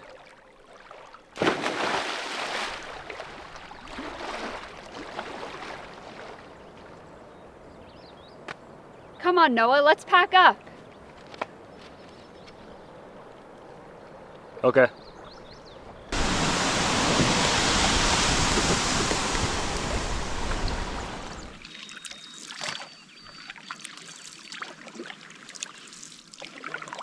Day 13, well underway. Looking at the forecast, we might be getting hit with some thunderstorms this afternoon. Par for the course out here. This morning we're going to be going through some tighter sections where there should be some rowdy whitewater. We've approached Okajee Falls. We don't need a map to tell us that this is a falls and we need to portage. And there's a class 3 right after too, eh? We're not even there. Where are we? We're right here. Oh, damn.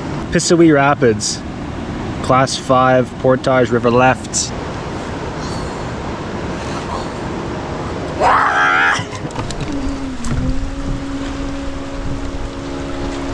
So, see where all the big water is? We're just gonna stay to the right of that and then sneak to river right to get into that island section. So when we're running rapids, there's 2 types of stability and control that you need. There's A-line, so back and forth. You get control by paddling faster through power, or slowing down through back paddling. Okay, back paddle. And then there's lateral stability, and that's through bracing. And that's when you slap the side of the water. Woo! So by using those 2 different techniques, you can generally get your way down. As we were packing up from that portage, we heard thunder. We're trying to get to a campsite that's about 20 minutes away. The storm's about 20 minutes away too, so it's gonna be a photo finish.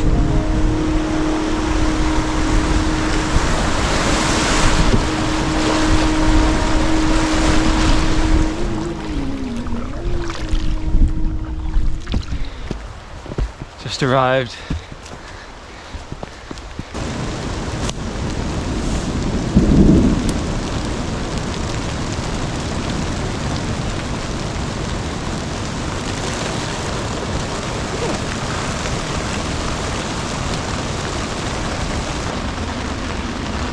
Kind of made it. Welcome to Rachel and Noah's Bistro. Rachel does the sandwiches, Noah does the drinks. Day 13 is crazy. Yeah, it was a bit of a scramble to get to this spot. We get here, it's pouring rain, set up the tarp, set up the canoe, and now it's sort of sunny out. They're calling for thunderstorms all afternoon, so I suspect they're just gonna be rolling through. So we'll stay here for a little bit and assess the situation before making any sort of water plans for the rest of the day.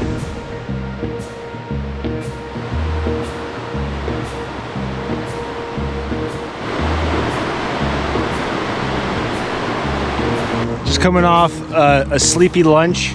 We're both a little groggy, but we gotta get our head in the game because we got a sporty class 2 right off the bat. We have a couple options here.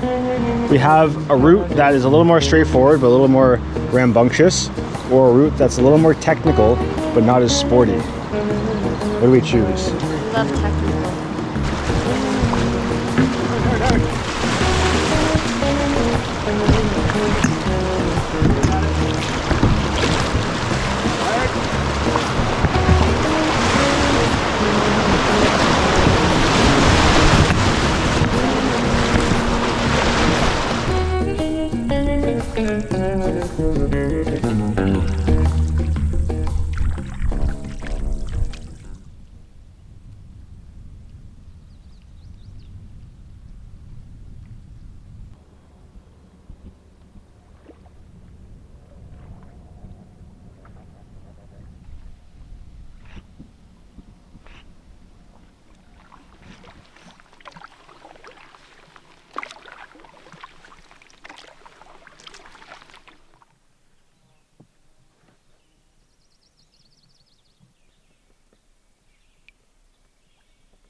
We got to this awesome campsite in perfect glass conditions, and the lighting is so soft.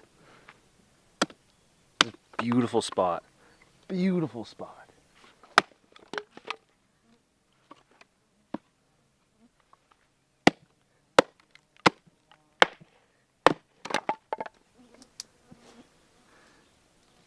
What's the latest and greatest with the sleeping pad?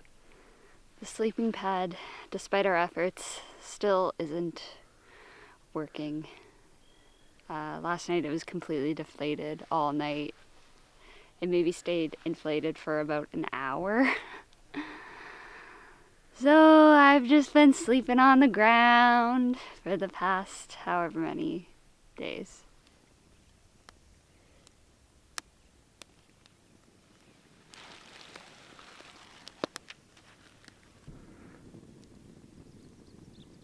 For dinner tonight, Rachel is making us a lentil curry dish. On this trip, we have 7 types of dinners. That's quite the variety for a 20-day trip, but we like to keep it fresh out here. I find a lot of people think you can't eat good on a canoe trip, but that's not the case. You can eat however you want on a canoe trip, and we always like to pack some really good nutrient-packed dinners. Another thing that's highly underrated is the texture combo. A lot of these rehydrated meals all has the same texture, just like a porridge. On our trips, I like to add some sort of crunch. So for the curry, we have crispy onions. Contrast of textures go a long way on these trips.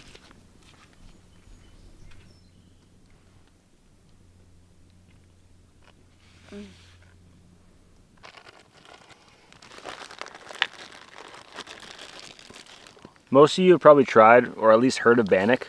It's a super simple bread recipe. All you need is flour, baking powder, and a pinch of salt. I also added some pumpkin seed and cranberry to make it a little more fun. We're using bannock for 6 of our meals for lunches, and every day is a little different. Sometimes they're good, sometimes they're burnt. Whew! For 2 people, I use 1.5 cups of flour. We like cutting it in half and turning it into like a sandwich material, and it has a nice coating of crispy brown.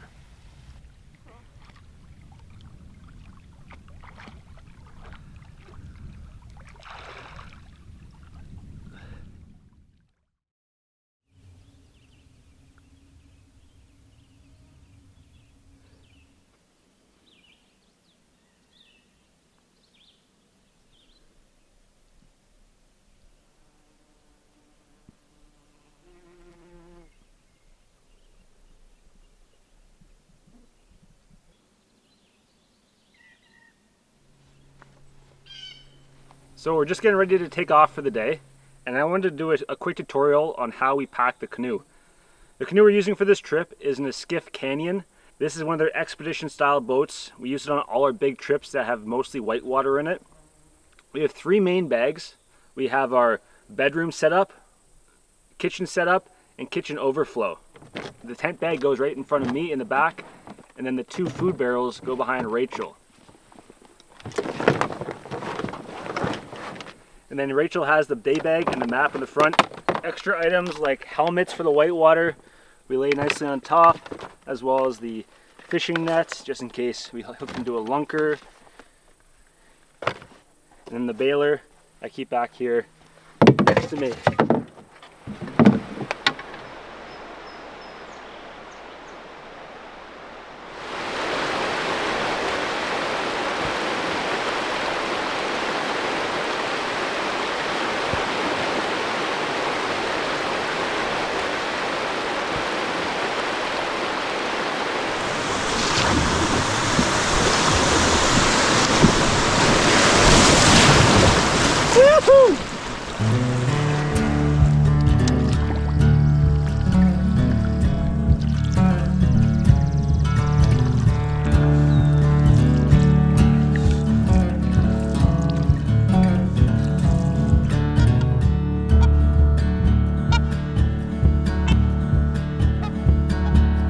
I was alone and a quiver on the boat toward the river.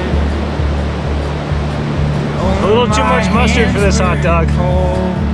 My hand as I struggled towards the land. Oh, in the sparrow called me home. The sparrow called me home. Grace, forward.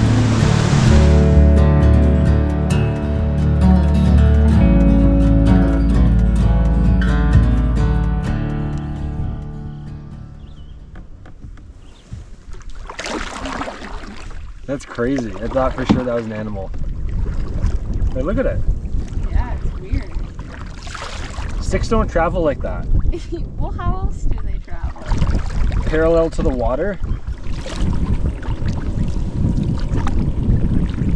Not sure if you guys can hear that, but we have a final rapid before wrapping up the day, and it sounds loud.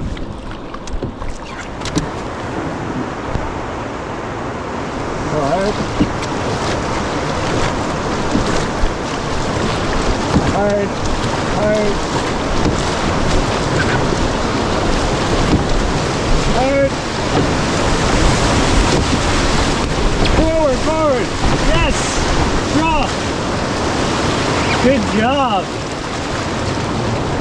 Way to spin the line there. I'm scared. Yeah, because that's big water and we had to get out of the main current. Yeah.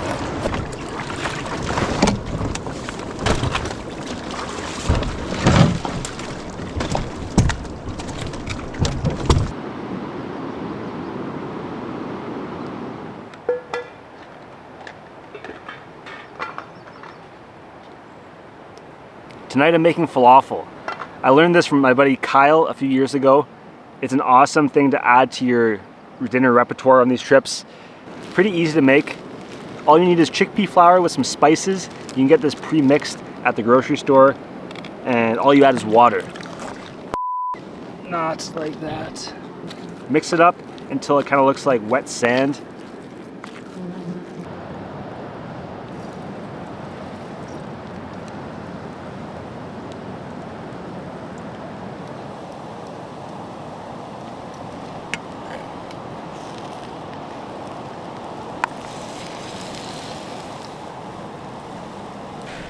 On the side, we're going to be having couscous with pine nuts, raisins, and dehydrated tomatoes. The couscous is also spiced Moroccan style.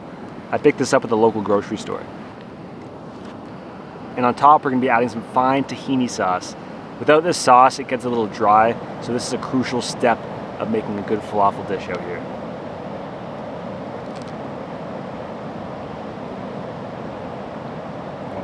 That's so good.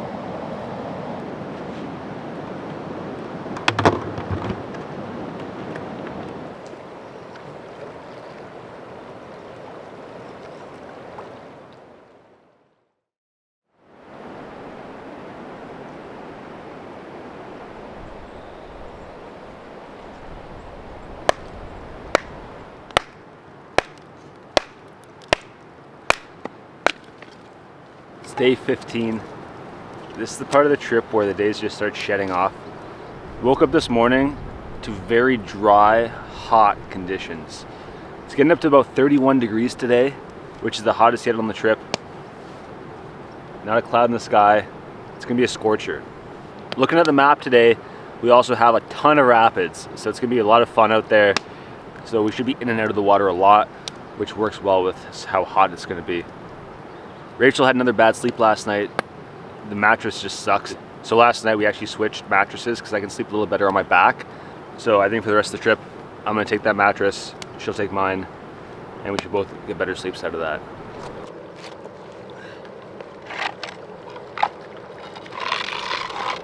At camp this morning I was getting some water and I found a great example of exfoliation.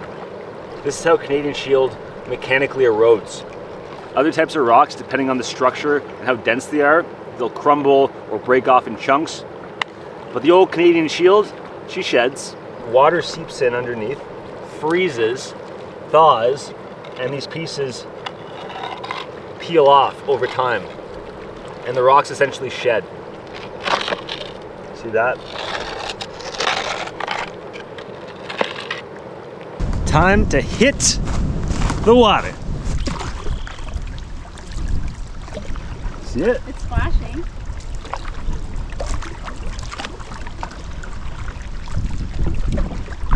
What the hell is that? It might be a moose. Really?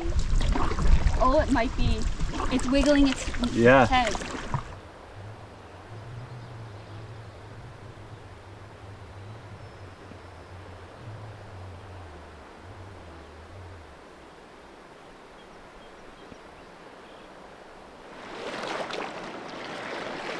We're getting to a section of the river that is full of rapids, and they're all back to back.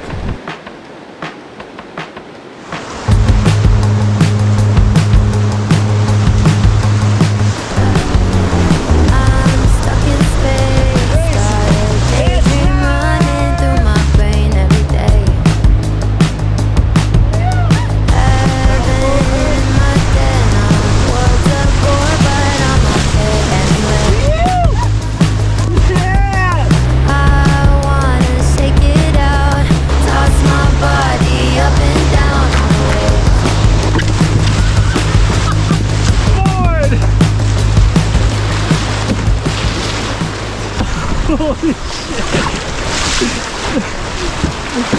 Draw.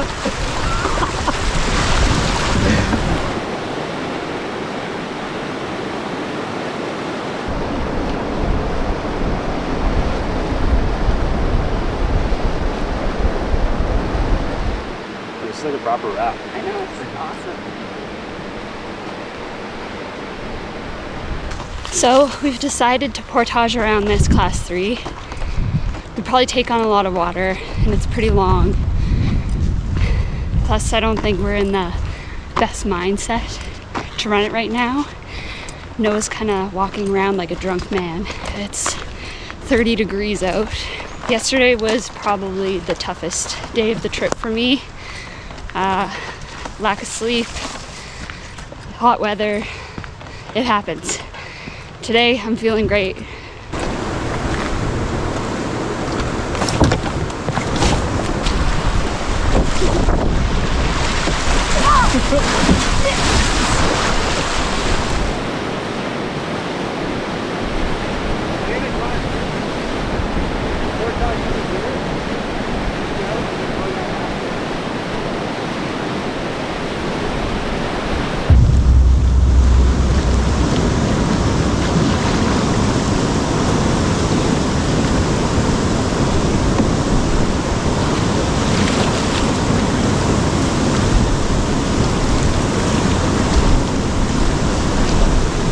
Forward, Hood. And lean down river once you hit. Yeah. Forward, forward, forward. Hard, hard, hard, hard. Nice. Keep going though, keep going. Keep going. Little strokes.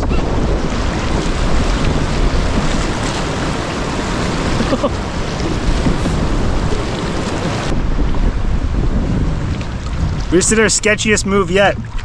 Way more of a dynamic environment than I was expecting with all the boiling water and fast moving current. Made for some exciting moves out there, but man, just touch and go there for a second. Just wrapping up our day here on the water. Lots of fun in the rapids. Super hot. We're just looking for camp now. –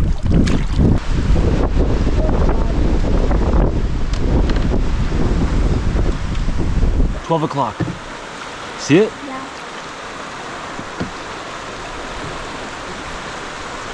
I don't know what we can do here.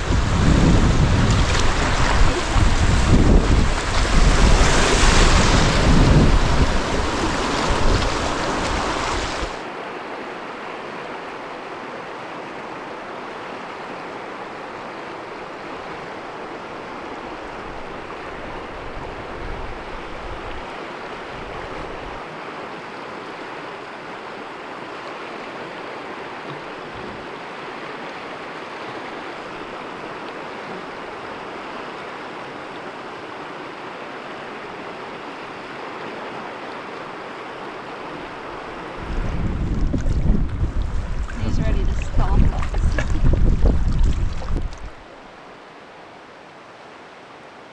When I sent the message saying we're looking for camp, that was 2 hours ago.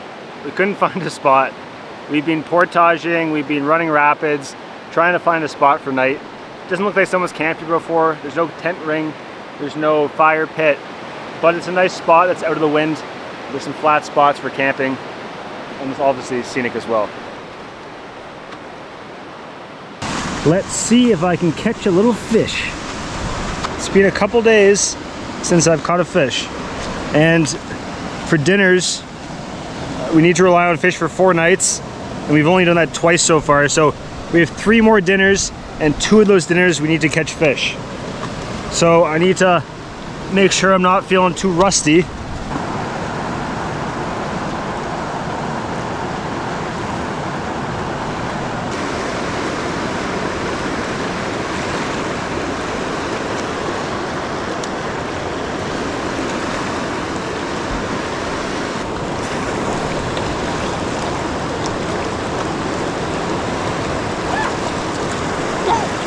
No luck so far.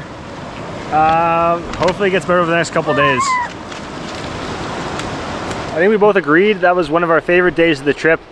Lots of fun whitewater, really warm, sunny day, almost too hot.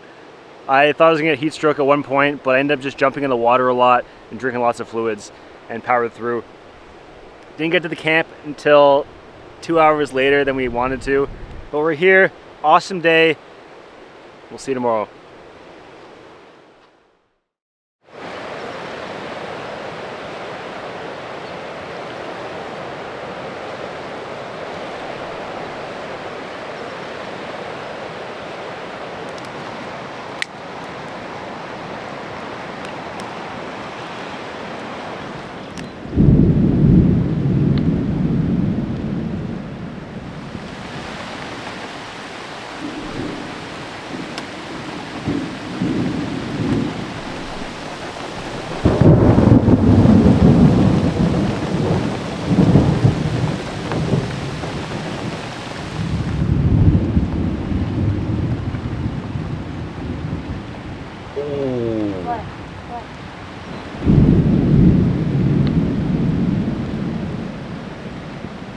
Pretty eventful morning.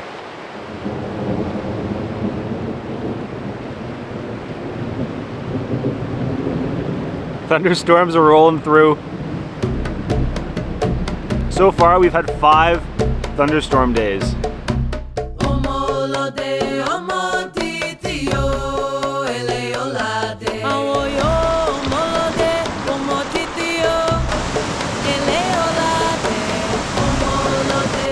We're gonna portage this one.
Pulling out a new batch of cheese for lunch.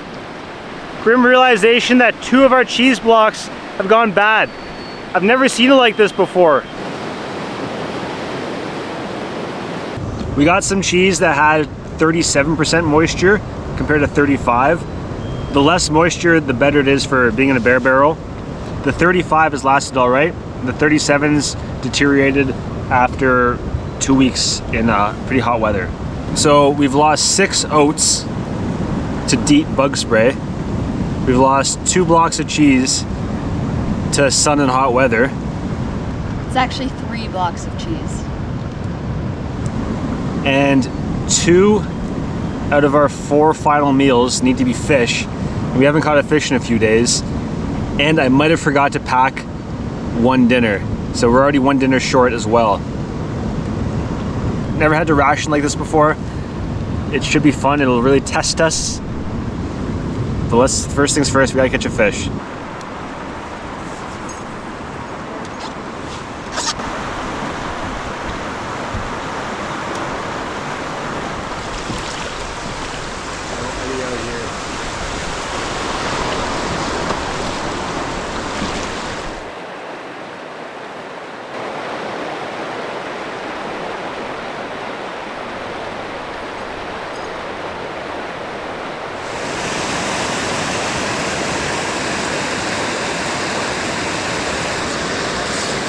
Oh!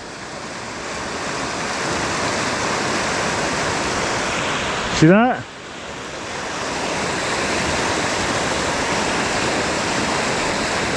Fish on, let's go!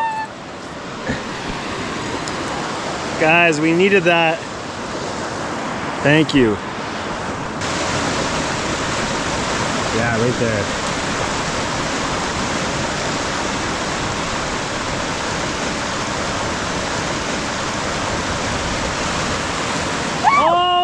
Bring it in, bring it in, bring it in! Wait, let me grab my net.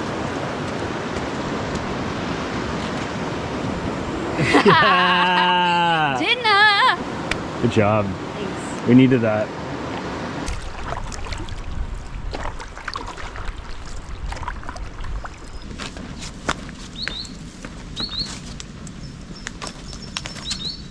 Oh, Rachel's divvying out the gummies for the final portage.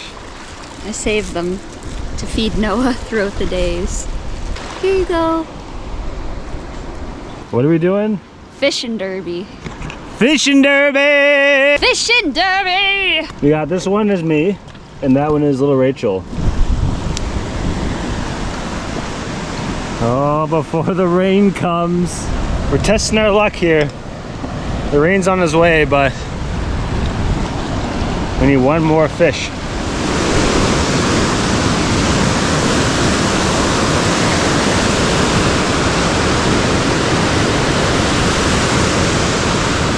That's a big set.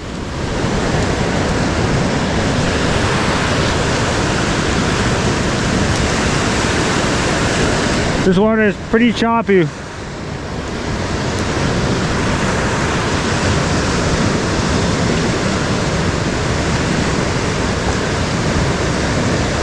Oh. Oh. Woo.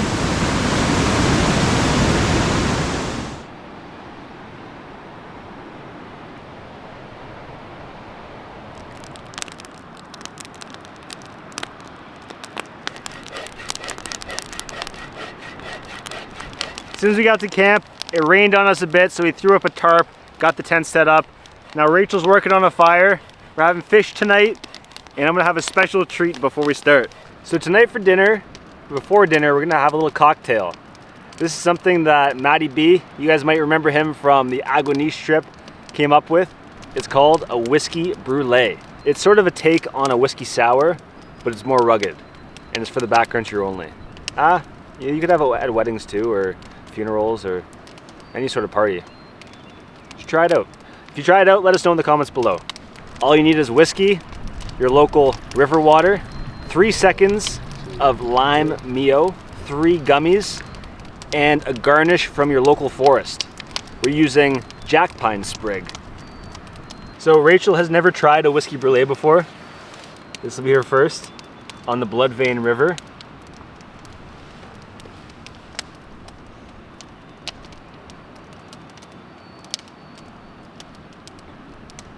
That's actually not bad.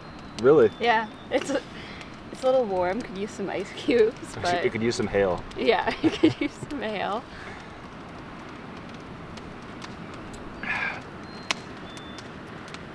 Whiskey brulee.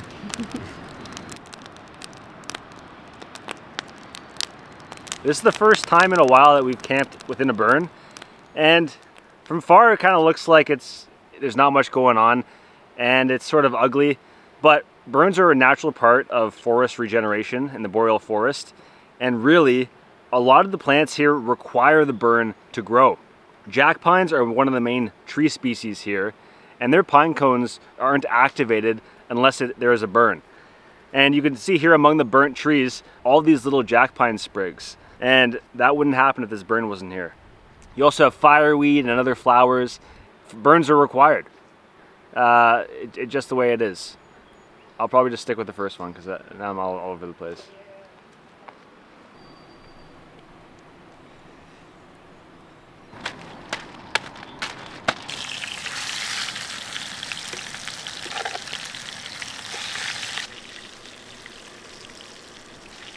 Bon appetit.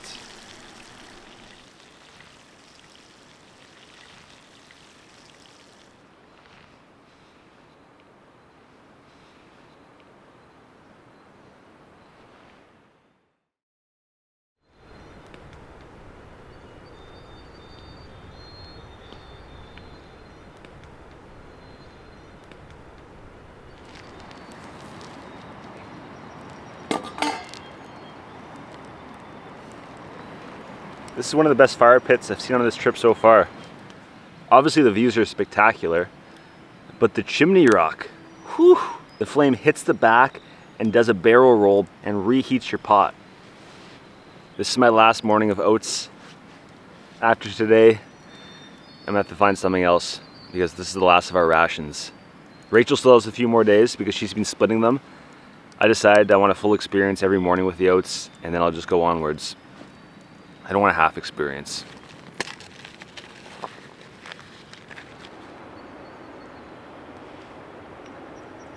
Ration, ration, ration.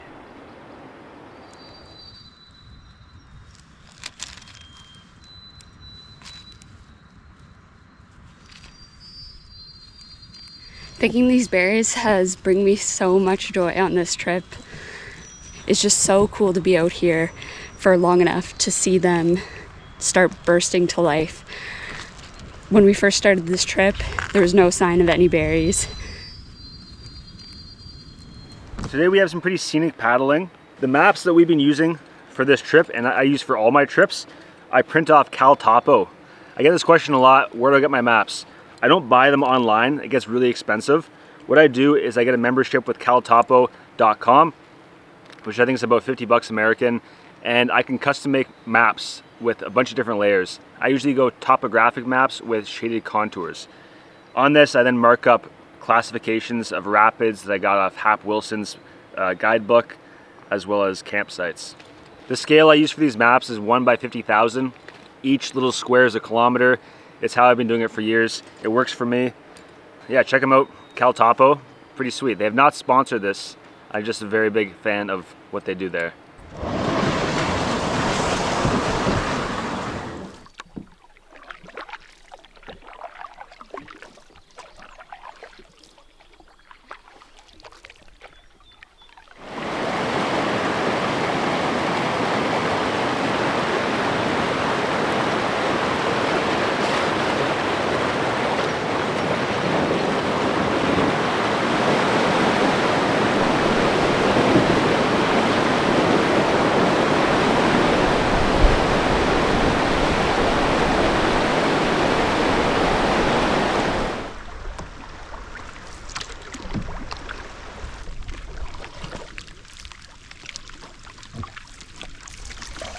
Oh, it smells like a summer rain.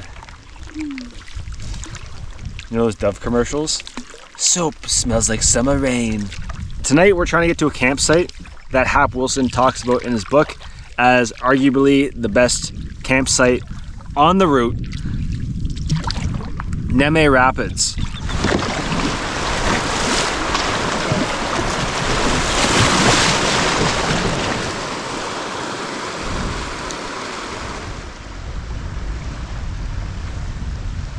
Rachel, what are your thoughts on the fishing situation and the need for us to have fish if we want to have dinner? I'm never letting you pack again. We're approaching Neme. We haven't seen anyone since the headwaters in Ontario.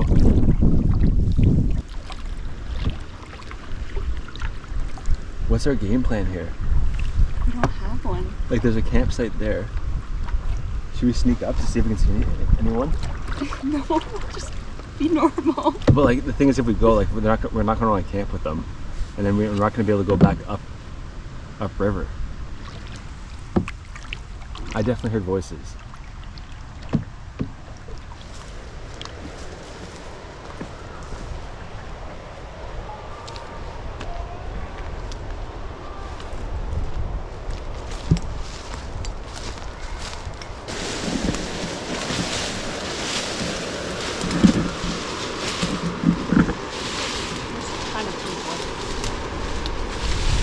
Where?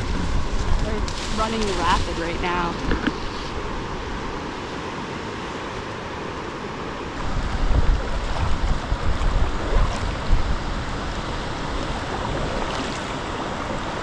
It might be a... I think it's a guided group. Yeah.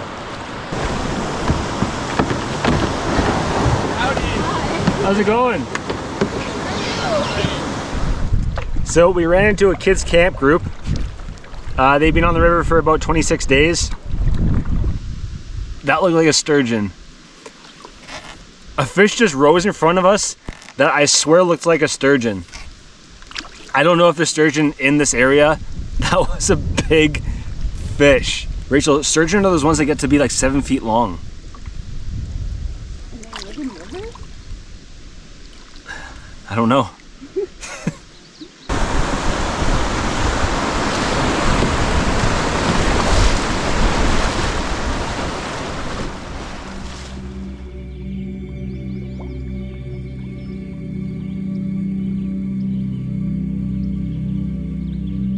Today we were paddling towards a campsite that Hap Wilson marked as the best campsite on the entire river. The plan was to spend a couple nights there as we get closer to the end of this trip. This so happened to be the same day we ran into the first canoeist we saw on the entire trip. We ended up continuing downriver, pulled up to this little bluff, and now we're about 25 kilometers from Bloodvein First Nation. This is also the first part of the trip when the end seems in sight and is always a tough pill to swallow. We're really going to savor the next couple days as this trip wraps up. Here you go. I'm so sweaty.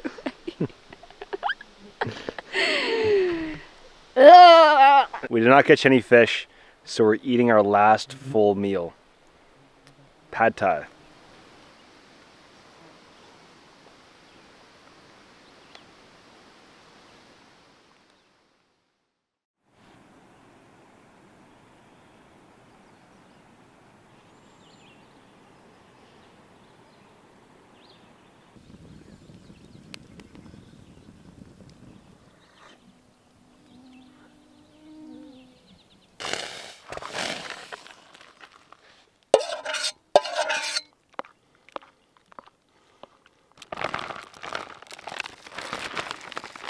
Peanut butter bacon Mr. Noodle. Actually looks pretty good and it smells really good too. Not as much nutrients in this as the Bushwhackers oats, but as a supplement, it'll have to do.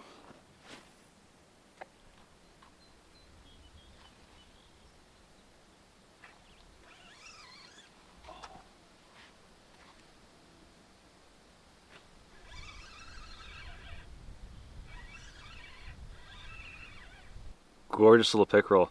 I was drinking coffee near the shoreline and I heard a big gulp. Thought it was a pike. Casted my spoon. Had this guy follow it up, so I grabbed the grub. And these guys are right offshore.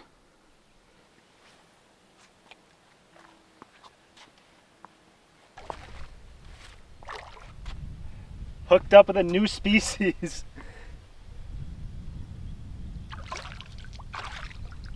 What?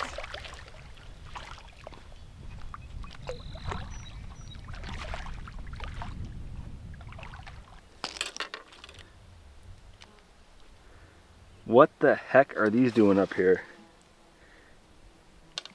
That's a smallmouth bass. It's a good size one too. I did not think they were this far up north. Wow. beautiful fish.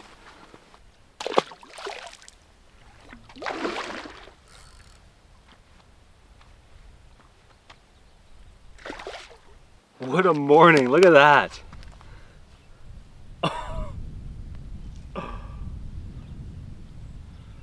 A nice pike on the spoon. What a species morning. All right, we're off. Day 18 underway.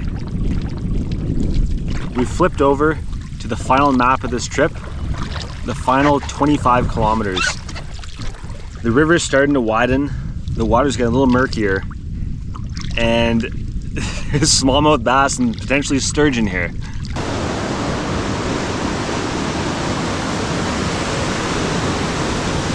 Looks fairly runnable, other than at the end there's a bit of a hole that it takes some skill to get around.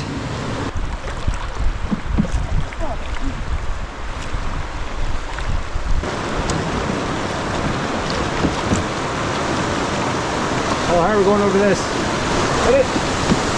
Here we go!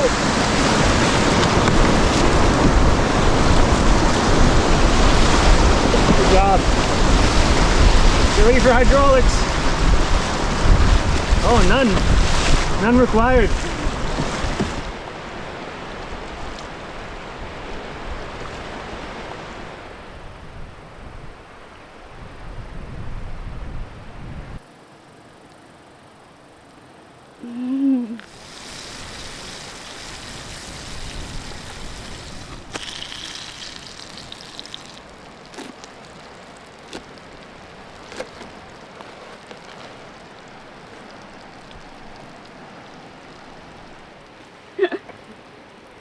It's like a kaleidoscope of colors. We got to camp a little early today and we're having a hot lunch. Fresh blueberry bannock. We absolutely loaded this with some fresh blueberries. Frying up some meat as well. These sandwiches are gonna be awesome. The cheese is kind of melting. Yeah, it's awesome.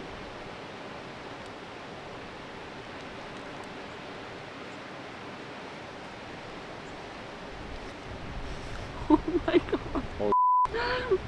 That's so good.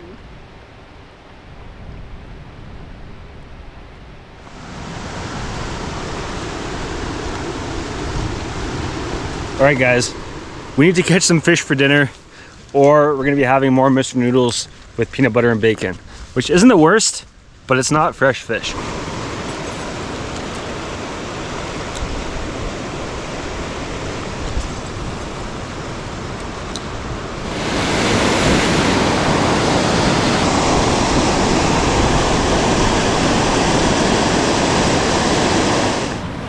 Phew! Rachel's got a pickerel, and at the same time, I hooked into a nice bass here.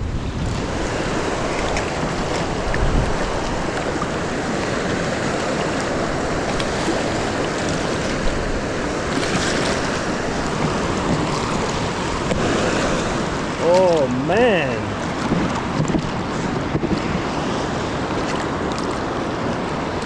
What?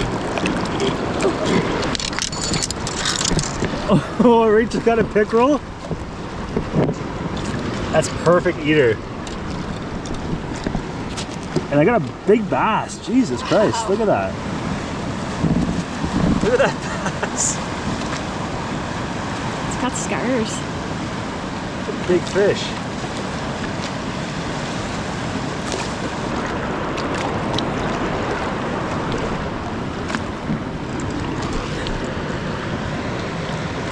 Way to persevere. How'd you catch it? Accidentally. How so? I did a really bad cast and I was like, oh shit. And then I pulled it up really quick and I caught this. So there's probably another one there. Oh yeah, definitely.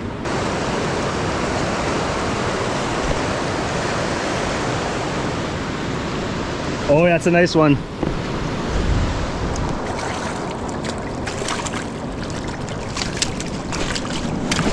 Oh, that's a good one.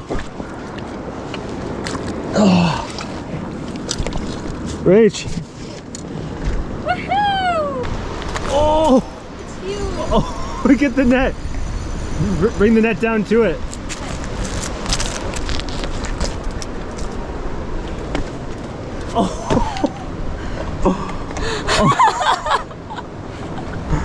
Holy smokes.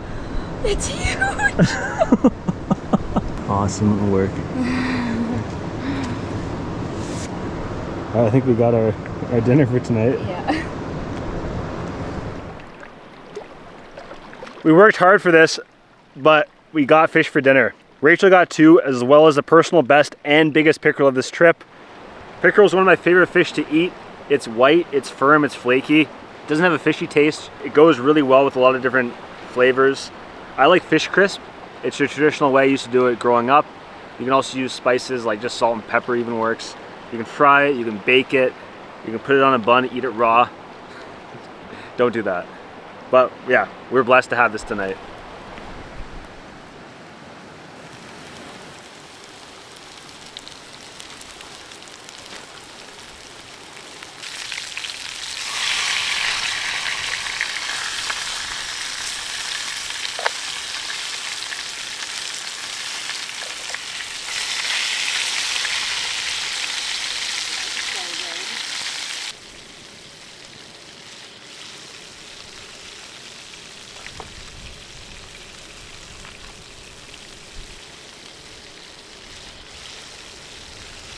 This is both of our favorite meal on this trip.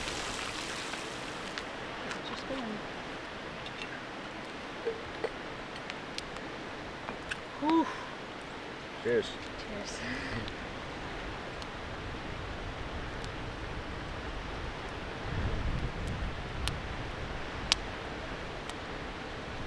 Pretty darn good. Awesome day today. We didn't travel too far. I think we only went like 3 or 4 kilometers, but we came to this awesome lagoon campsite overlooking this beautiful rapid. Really good fishing here too. Multi-species day. I can't believe I caught a couple smallmouth bass. The last one was a big fish. Tomorrow is our final full day on the water. We're gonna savor this and paddle slowly and enjoyably down the final stretch of the Blood Vein to the Blood Vein First Nation.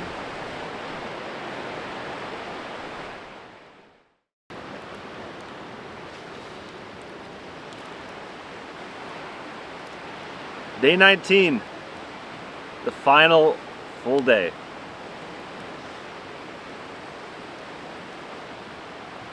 We're on a tight ration with Mr. Noodle.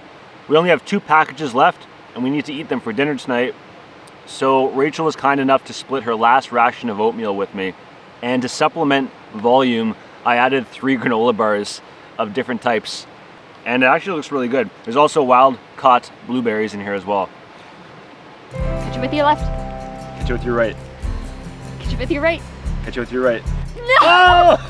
I win again! Just packing up camp.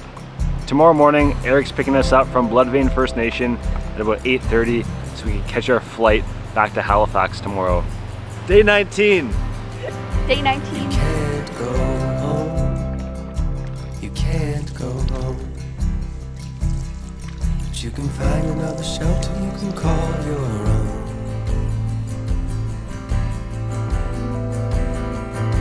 You can't push time. You can't push time. But you can ride out every wave like an alibi.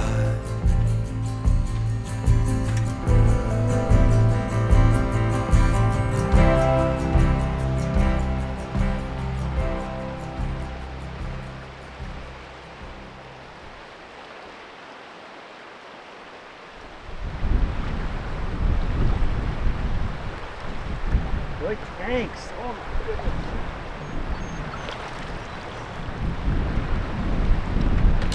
Look at that smallmouth bass. Oh yes. Pound for pound, smallmouth bass are one of the toughest fighting freshwater fish. I had no idea they were on this route. Over the last couple days, they've just been getting bigger and bigger. Look at that fish. So the other day, I thought I saw a sturgeon, and I've been obsessed with it ever since. I saw it right at the bottom of Neme Rapids, and in Hap Wilson's book, he translated Neme from the indigenous word to meaning sturgeon. So it's safe to say I think I saw a bloody big sturgeon under Sturgeon Rapids.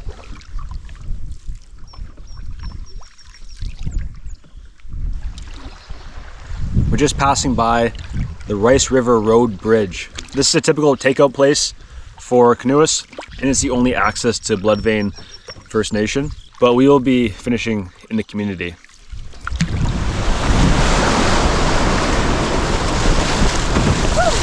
Nice.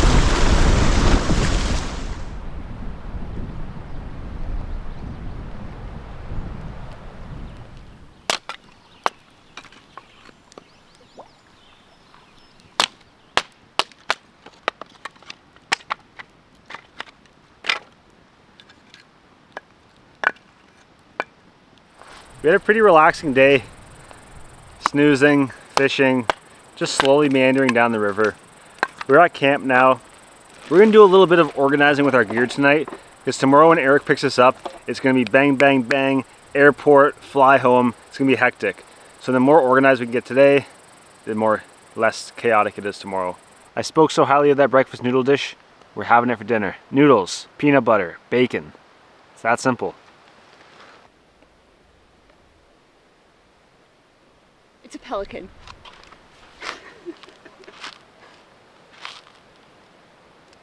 Wow. Right? Yeah. Come here, baby. Are you gonna get it?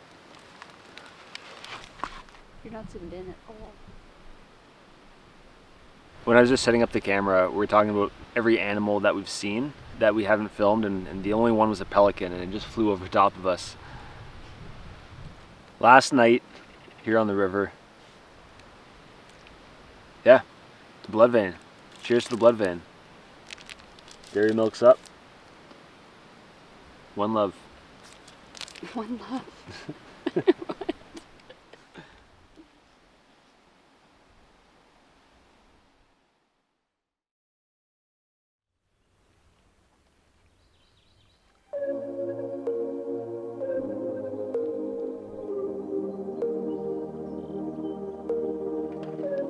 The Bloodvein River is a route that I've wanted to do for over 10 years. I think the name alone intrigued me. Looking back to day one, I was intimidated by the route. I have never canoed outside of Nova Scotia, so the vast expanse of remote landscape, the raging rapids, and weather patterns were all new to me. Throughout this entire trip, we didn't see any infrastructure, no roads, no bridges. It was just us.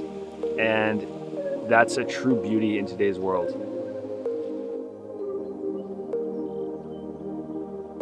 It's nice to get home and enjoy like a nice big burger and a draft beer and the accomplishment of finishing a trip.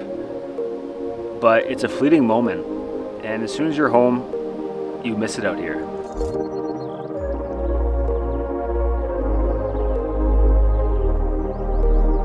It has been a privilege to travel back in time through this landscape. I expect I'll be restless when I get home, but I am leaving the Bloodvein full and inspired. The Bloodvein is a true wilderness river here in Canada that's worth exploring.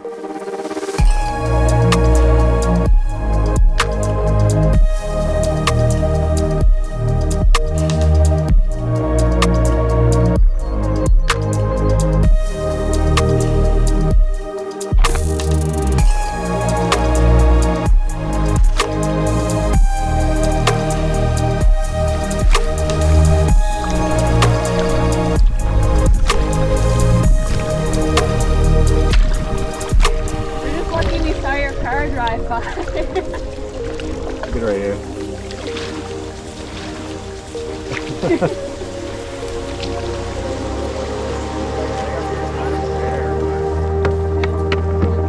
As long as we found each other, I didn't know how I was able to communicate with you.